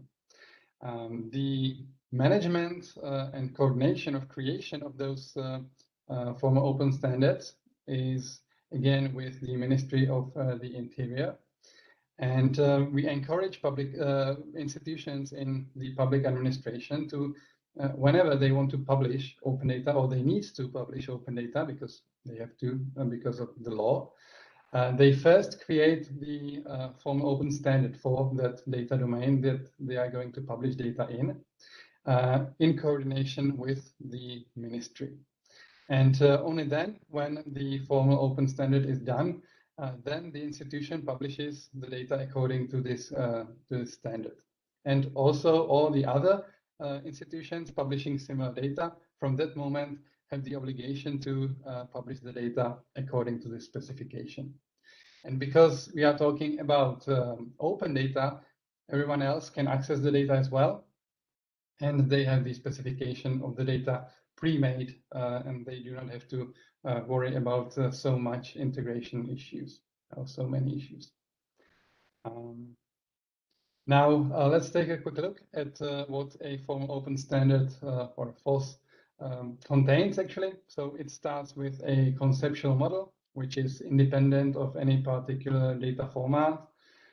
It just shows conceptually what the specification covers, what entities are there, the attributes and the relations. In the next part of a FOSS, there is a specification.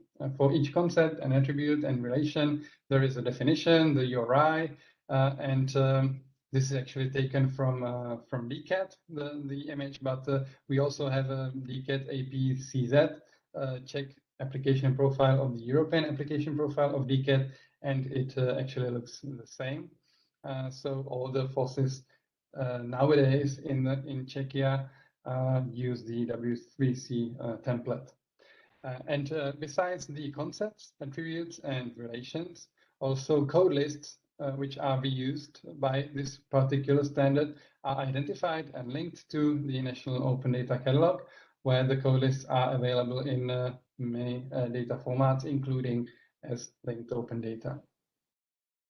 Now, the next part of a FOSS is an example of how the data should look like, and then a data schema, which can be used to actually validate the data, both at the publishers and the consumers side. Primarily, we focus on JSON, because JSON can be easily, or actually, JSON can be easily worked with or is preferred by web application developers. And when we talk about linked data with them, they frown upon the idea. But when we say we'll publish your data as JSON files, they are happy. We secretly, partly secretly, slip a JSON LD context in there and actually make the data linked data. So when then the formal open standard is enforced and they are forced to use it, they publish linked data, and they may not even know about it.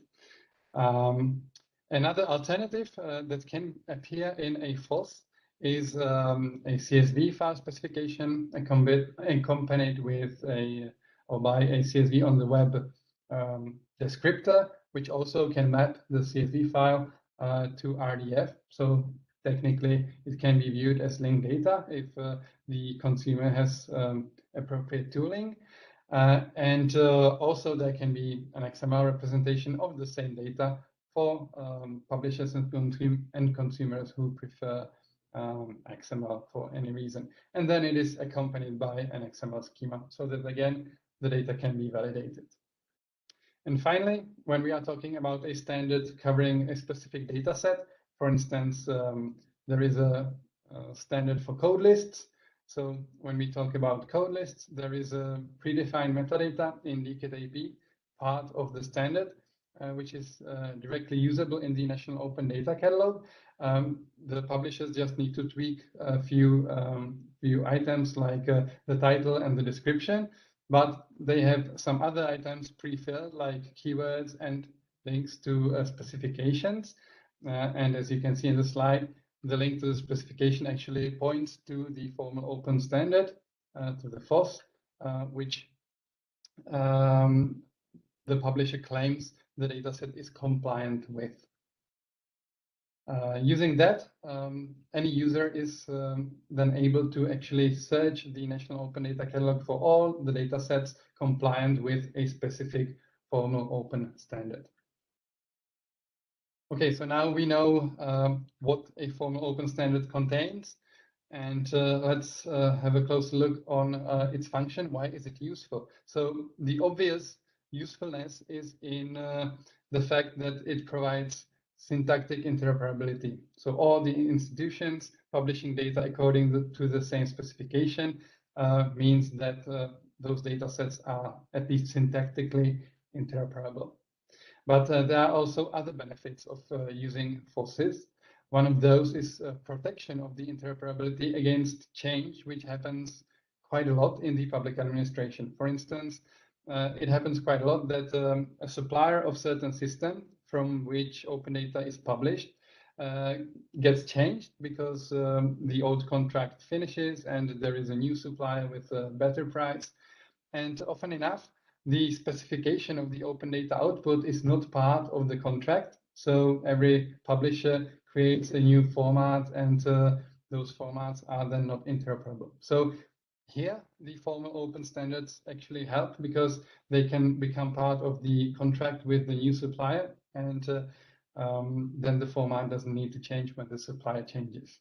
The same goes for when the system operator changes. So for instance, the agenda of vehicle registrations goes from one ministry to another ministry due to some political decisions. But this basically, again, means that the system gets rebuilt a little bit, and maybe someone forgets about the open data export they have from the system, and it gets changed. So again, here, the existence of the standard ensures that the risk of these changes is minimized.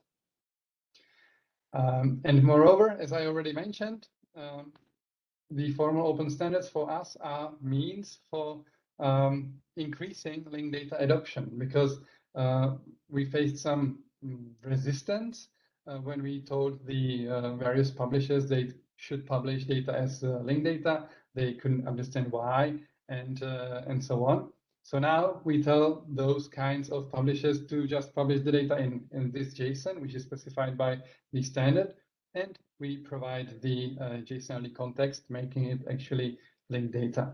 And the same goes for the CSV formats. So the final benefit of using a standard such as this before actually publishing the data is improving the interoperability and reusability of the data, and increasing linked data adoption on the way. Okay, so to recap, what I've already said about the public data space is that all the data published is open data. It is findable in the National Open Data Catalog and therefore in the European Catalog. It has guaranteed accessibility for public administrations, and syntactic interoperability and reusability is ensured by the existence of the formal open standards.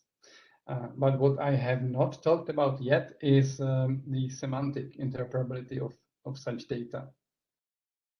I have mentioned that primarily we focus on JSON-only, where the web developers see the JSON files and they are happy, and we can play with the context.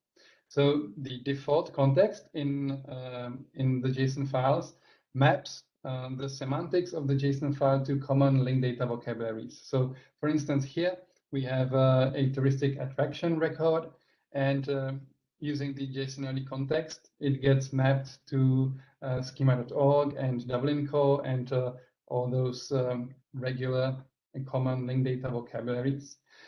By doing that, we gain international interoperability, because anyone who wants to and knows linked data can take this JSON file, which is completely in Czech, and just use their favorite JSON-only library, and they can see the data using the common linked data vocabularies automatically.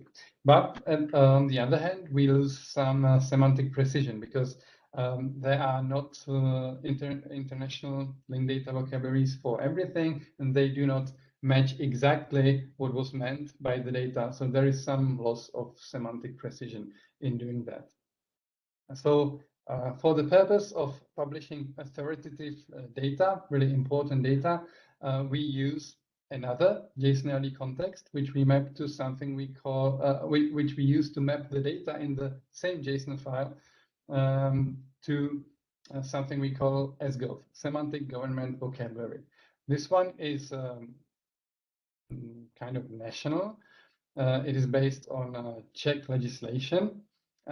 So we preserve exactly what the data should mean. We can describe it based on terms found in legislation, but we lose some direct international interoperability by doing so, because the mapping to the common linked data vocabularies is recorded, of course, machine readably in the semantic vocabulary, but it is not just loading the data using a JSON-RD library anymore. So now I'm going to introduce the semantic government vocabulary, what it is, and what tools we have for working with it. So it is an ecosystem of layered and linked interconnected ontologies based on the Czech legislation. For instance, for per one act in the Czech legislation, there can be one ontology created based on the terms and the relations of the terms found in that act.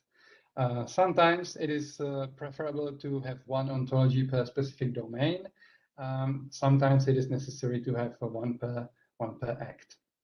And once the concepts and the relations from the legislations are extracted, they are represented using parts of the unified foundational ontology. In our tools, we use OntoUML as a modeling language. So this is an approach inspired by Giancarlo Guisardi. And the mapping between or among terms from different domains is also part of the same vocabulary. And this includes mapping to, for instance, the ISA² core vocabularies. Now, I'm going to show you how such a vocabulary actually looks like. And I'll give an example from the vehicles registration domain. So here we'll have 4 distinct but mapped ontologies coming from 4 distinct pieces of legislation. One is the Czech Act that governs vehicle registration. One is a EU Council directive, and then there are 2 EU regulations. So for each one, an ontology is created from the terms and the relations in the text of the legislation. And in our tool, it can look like this. So we can see that there are terms like engine or 3-wheeled moped or complete vehicle. And there are many more, of course. This is a simplified example. But let's say that using terms from this legislation, I want to find all electric vehicles I have in my data, right? So I can see that there is an electric engine as a special subtype of engine. So I can think that, okay, I can find all electric vehicles by looking at the engines and finding the ones that have electric engine. Then let's take a look at the second EU regulation. This is another piece of legislation. So again, using the same process, we can extract the terms and the relations of those terms from the text of the legislation. And here we can see that, again, we have an engine. We have also a complete vehicle, but there is no electric engine. There is electric motor. So here there is a slight inconsistency in the text of the legislation. But if we just had one data set according to one legislation and another data set according to the second legislation, we would get incompatible data sets. So at the same time, the terms are definitely related somehow, but it is not clear at the moment how exactly they are related. Then comes the Council directive. It has its own concept. There is vehicle and engine again. But this time, in the text of the document, there are mappings to the 2 EU directives. So we can extract those mappings and have them in our semantic vocabulary as well.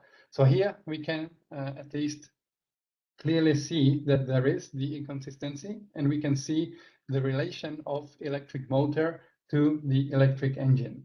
We can see that they are from 2 different regulations. They are connected through the Council directive, and we can see how exactly. Now we can add the Czech Act into the mix. It is a Czech Act, so it is in Czech. Sorry for that, but it will be in Czech only for a moment. But what I can tell you is there is a road vehicle on the right, and there is a motor of the road vehicle on the left, and the motor has a fuel, and that's it. There is no electric motor subtype. So it is again slightly different than in the other pieces of legislation. So we can add it to the ontologies that we already have, and we can map it. Now, even the pink Czech Act is in English because we translated it. And now we can see that to list all electric vehicles described by all those pieces of legislation, we would have to search for electric motors, electric engines, and then we would have to search, according to the Czech Act, for all vehicles having electricity as a fuel type. But again, at least using those semantic mappings, we can see that there is a relation, and if the data were structured according to this vocabulary, we also know how to actually query for the data. And now one of the advantages of this SGOV semantic vocabulary is that it is inherently multilingual. And again, thanks to the EU legislation being translated to all the EU languages, we can exploit this, and we can actually view at least the European levels in all the EU languages. The Czech level here is viewable in English and in Czech. So this is how the semantic government vocabulary actually looks like. And now I'll talk briefly about the tools we have to create it. It all starts with something we call a control panel, where we see all the vocabularies that someone is working on currently, and we can collaborate on one or create our own. For instance, when we want to create a vocabulary for a specific piece of legislation that governs the data that we are going to publish. And when we create such a workspace, we can take a look at the legislation and list all the concepts that are important in the legislation. The important thing here is that the listing of the important concepts in a text can be done by someone who actually doesn't understand ontologies. For instance, someone who writes the legislation or creates the legislation, so they can annotate the legislation in the process, identifying the important concepts occurring in that legislation.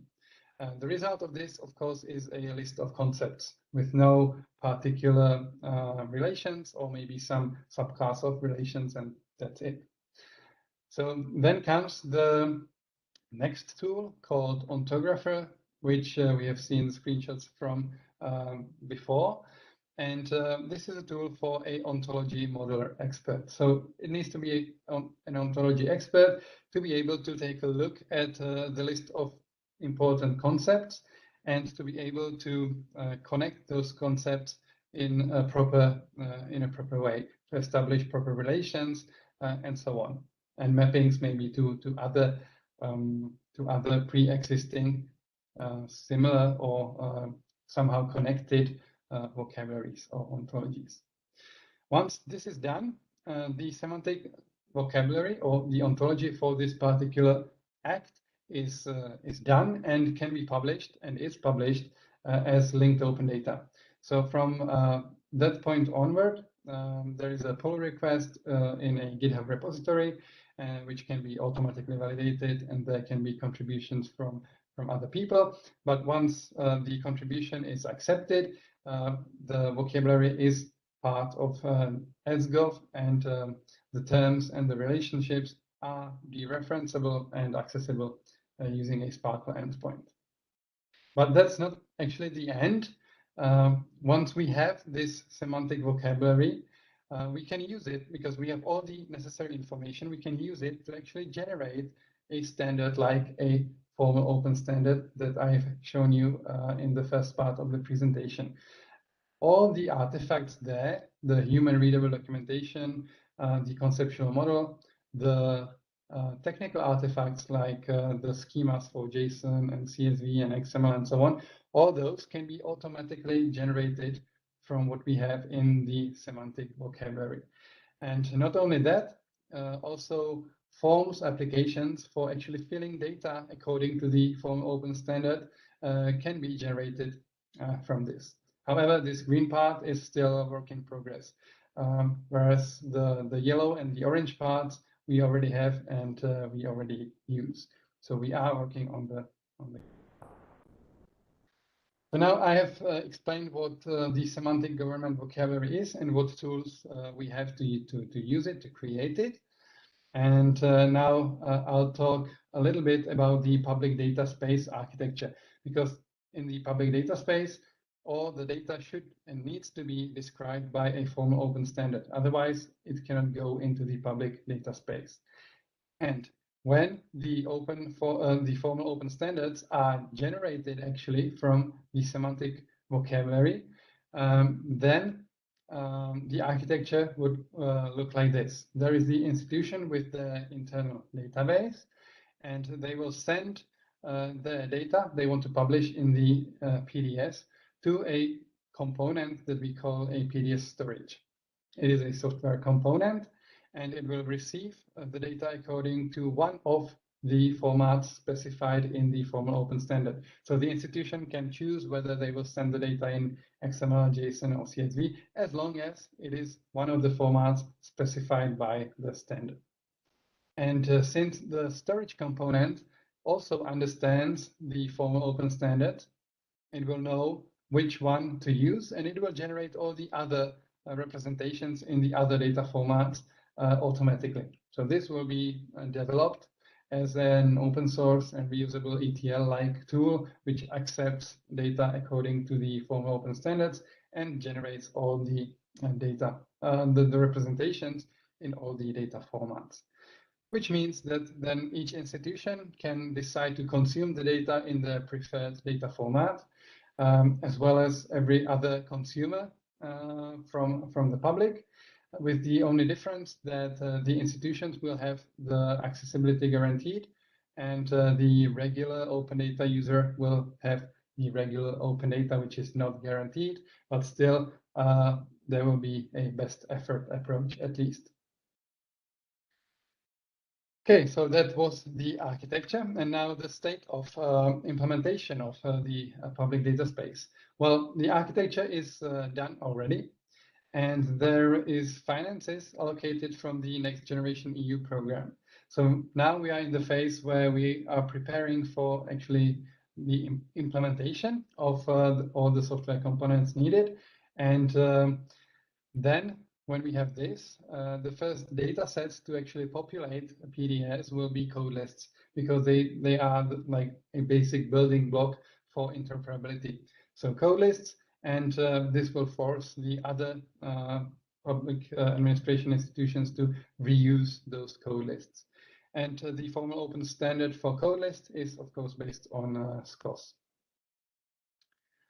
Now, let me conclude with a vision of how this approach could be extended to the EU context and what it could actually mean if it was. So here we can see, again, a JSON-LD file that looks like a regular JSON, just with the link to the JSON-LD context. And let's say it is a JSON file of information about vehicle registrations again. As you can see, it is all in Czech, but again, using the JSON-LD context, we would map it to the Czech legislation.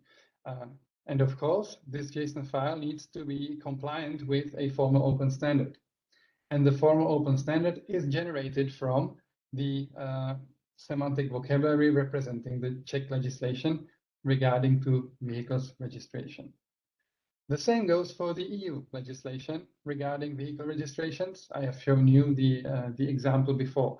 So Now we have the Czech data mapped to the Czech legislation, which is mapped to the EU legislation.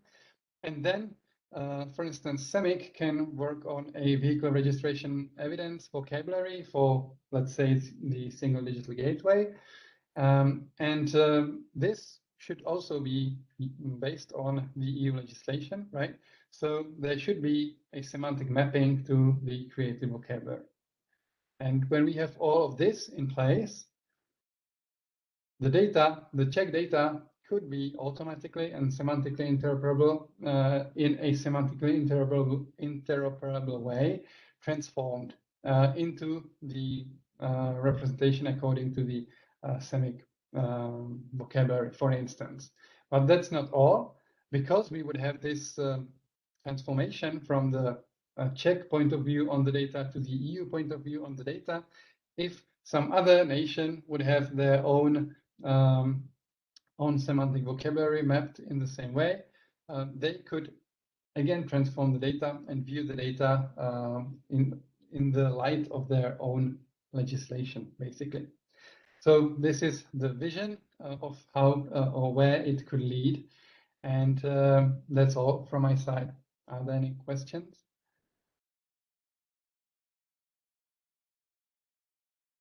Thank you very much, Jakub, for the presentation. I have seen in the chat a few comments from Veronique. I don't know, Veronique, if you would like to say it yourself. Your comments, because they were not really questions, but about how you would collaborate. Yes, as a solution manager, I always see ideas, so I want possibilities. If I saw that when I saw that data model, I was just thinking about how we could embed it in our local decisions. I'm fairly sure that there will be taxes on vehicles based on fuel engine, probably. Probably. Yeah, that would be interesting to see how that would work. And it's interesting because the thing is, in these, as we said before, standardization, it takes time to make sure that we have a standard that works in practice, and if there's already an existing one, it's easier to make a new one. So it could be interesting to reuse it in that regard. Yeah, and then I was also interesting and triggered by the form builder solution, because we also are building something. So it would be interesting to exchange information between developers, because it was definitely technical. Yep. So yeah, now we are going in the direction what else we can generate from the semantic vocabulary, right? And since we have a schema and there are lots of solutions already for generating forms based on a schema, this definitely can be done. We are working on it, but it's not finished yet. So yeah, it takes time. Interesting. Thank you. Another question from the chat from Willem. How do you ensure the governance and the evolution of your code lists? Right, that's of course a good question. The code lists, those are the easier part, I would say, because the code lists are public, they are hosted somewhere. We prefer that they are hosted, for instance, on GitHub, so anyone can raise an issue and suggest how the code list should be expanded. A similar approach, not with GitHub, but with a platform where you can extend a code list by making a suggestion, is the EU vocabularies site, where you have those named authority lists, and anyone can suggest to extend that list. And we had on those lists, we had some suggestions coming from the Czech Republic, and I'm sure that from other countries there will be suggestions as well. So that's one way of ensuring the evolution of code lists. With governance, yeah, that's you always have to have someone who reads the suggestions and decide whether the suggestions should or should not be implemented. That is at the moment It is basically us, the Ministry of the Interior, but we would like to create something like a data management group. But again, this is politics, so it takes some time, and I'm not sure if we'll be successful. I hope so. The more challenging part, I think, is managing evolution of the semantic models themselves, because they are based on legislation, and legislation changes. And what happens when there is new legislation covering the same domain? So at this time, we basically create a new ontology based on the new version of the legislation, and we map it to the old one. But we'll have to work on a more elegant solution in the future. So we do not have an elegant solution for that at the moment. Thank you. Thank you. Then another question from Miloslav. That the mentioned ontographer, is it an open source tool such as linked pipes, for example? Yes, yes, Okay. this is an open source tool developed by the Czech Technical University and the Ministry of the Interior. It is accessible on GitHub. Okay, thank you. And another question, that can you please share the link to the mentioned legislation about open data? Yes. Okay, so the reference was on the slides, but maybe yeah, not the link, I I think. can go back in the slides to the one I have the link to the legislation to. I think it will be.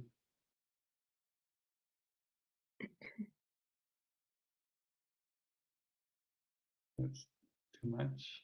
Yeah, this one. So it should be the EU directive regarding open data that should be transposed to national legislation. Okay. Thank you. Thank you very much. Do we have any other questions in the chat or from the audience? You can also speak up.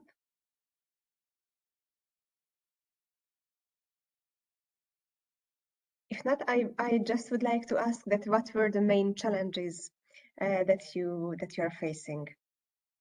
You mentioned the interoperability and the reusability as well, but are there any other particular challenges? Well, the challenges are mainly with finding people who would create those ontologies and so on after the project at the Ministry of the Interior ends. So we address this by creating training materials, e-learning modules. We do consultations, but this was a bit harder due to the COVID situation. So we switched to e-learning at least. But still, creating those ontologies you need a ontology expert, and those are not found commonly in the public administration, unfortunately. So the personal situation is, I think, one of the biggest challenges. And then, of course, the usual resistance to change anything, basically, to change the whole approach to creating information systems, convincing people that when they create a public contract for a new information system, it should contain the data model, and it should contain also, or there should be a formal open standard first, describing the data model, and then the standard should be part of the contract, so that it is not up to the supplier to basically create their own format for exporting the data.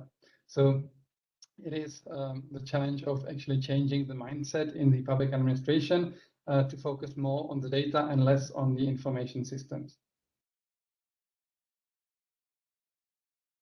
Okay. Yeah, thank you.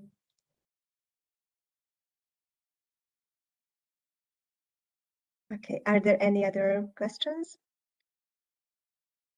from more participants?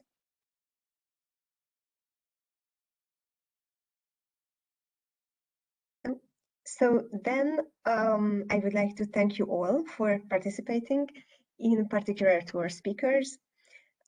for accepting the invitation to this webinar. So it was really, really impressive, all the 3 presentations that you gave, and also the Q&A sessions. So I think that the exchange of ideas was really successful.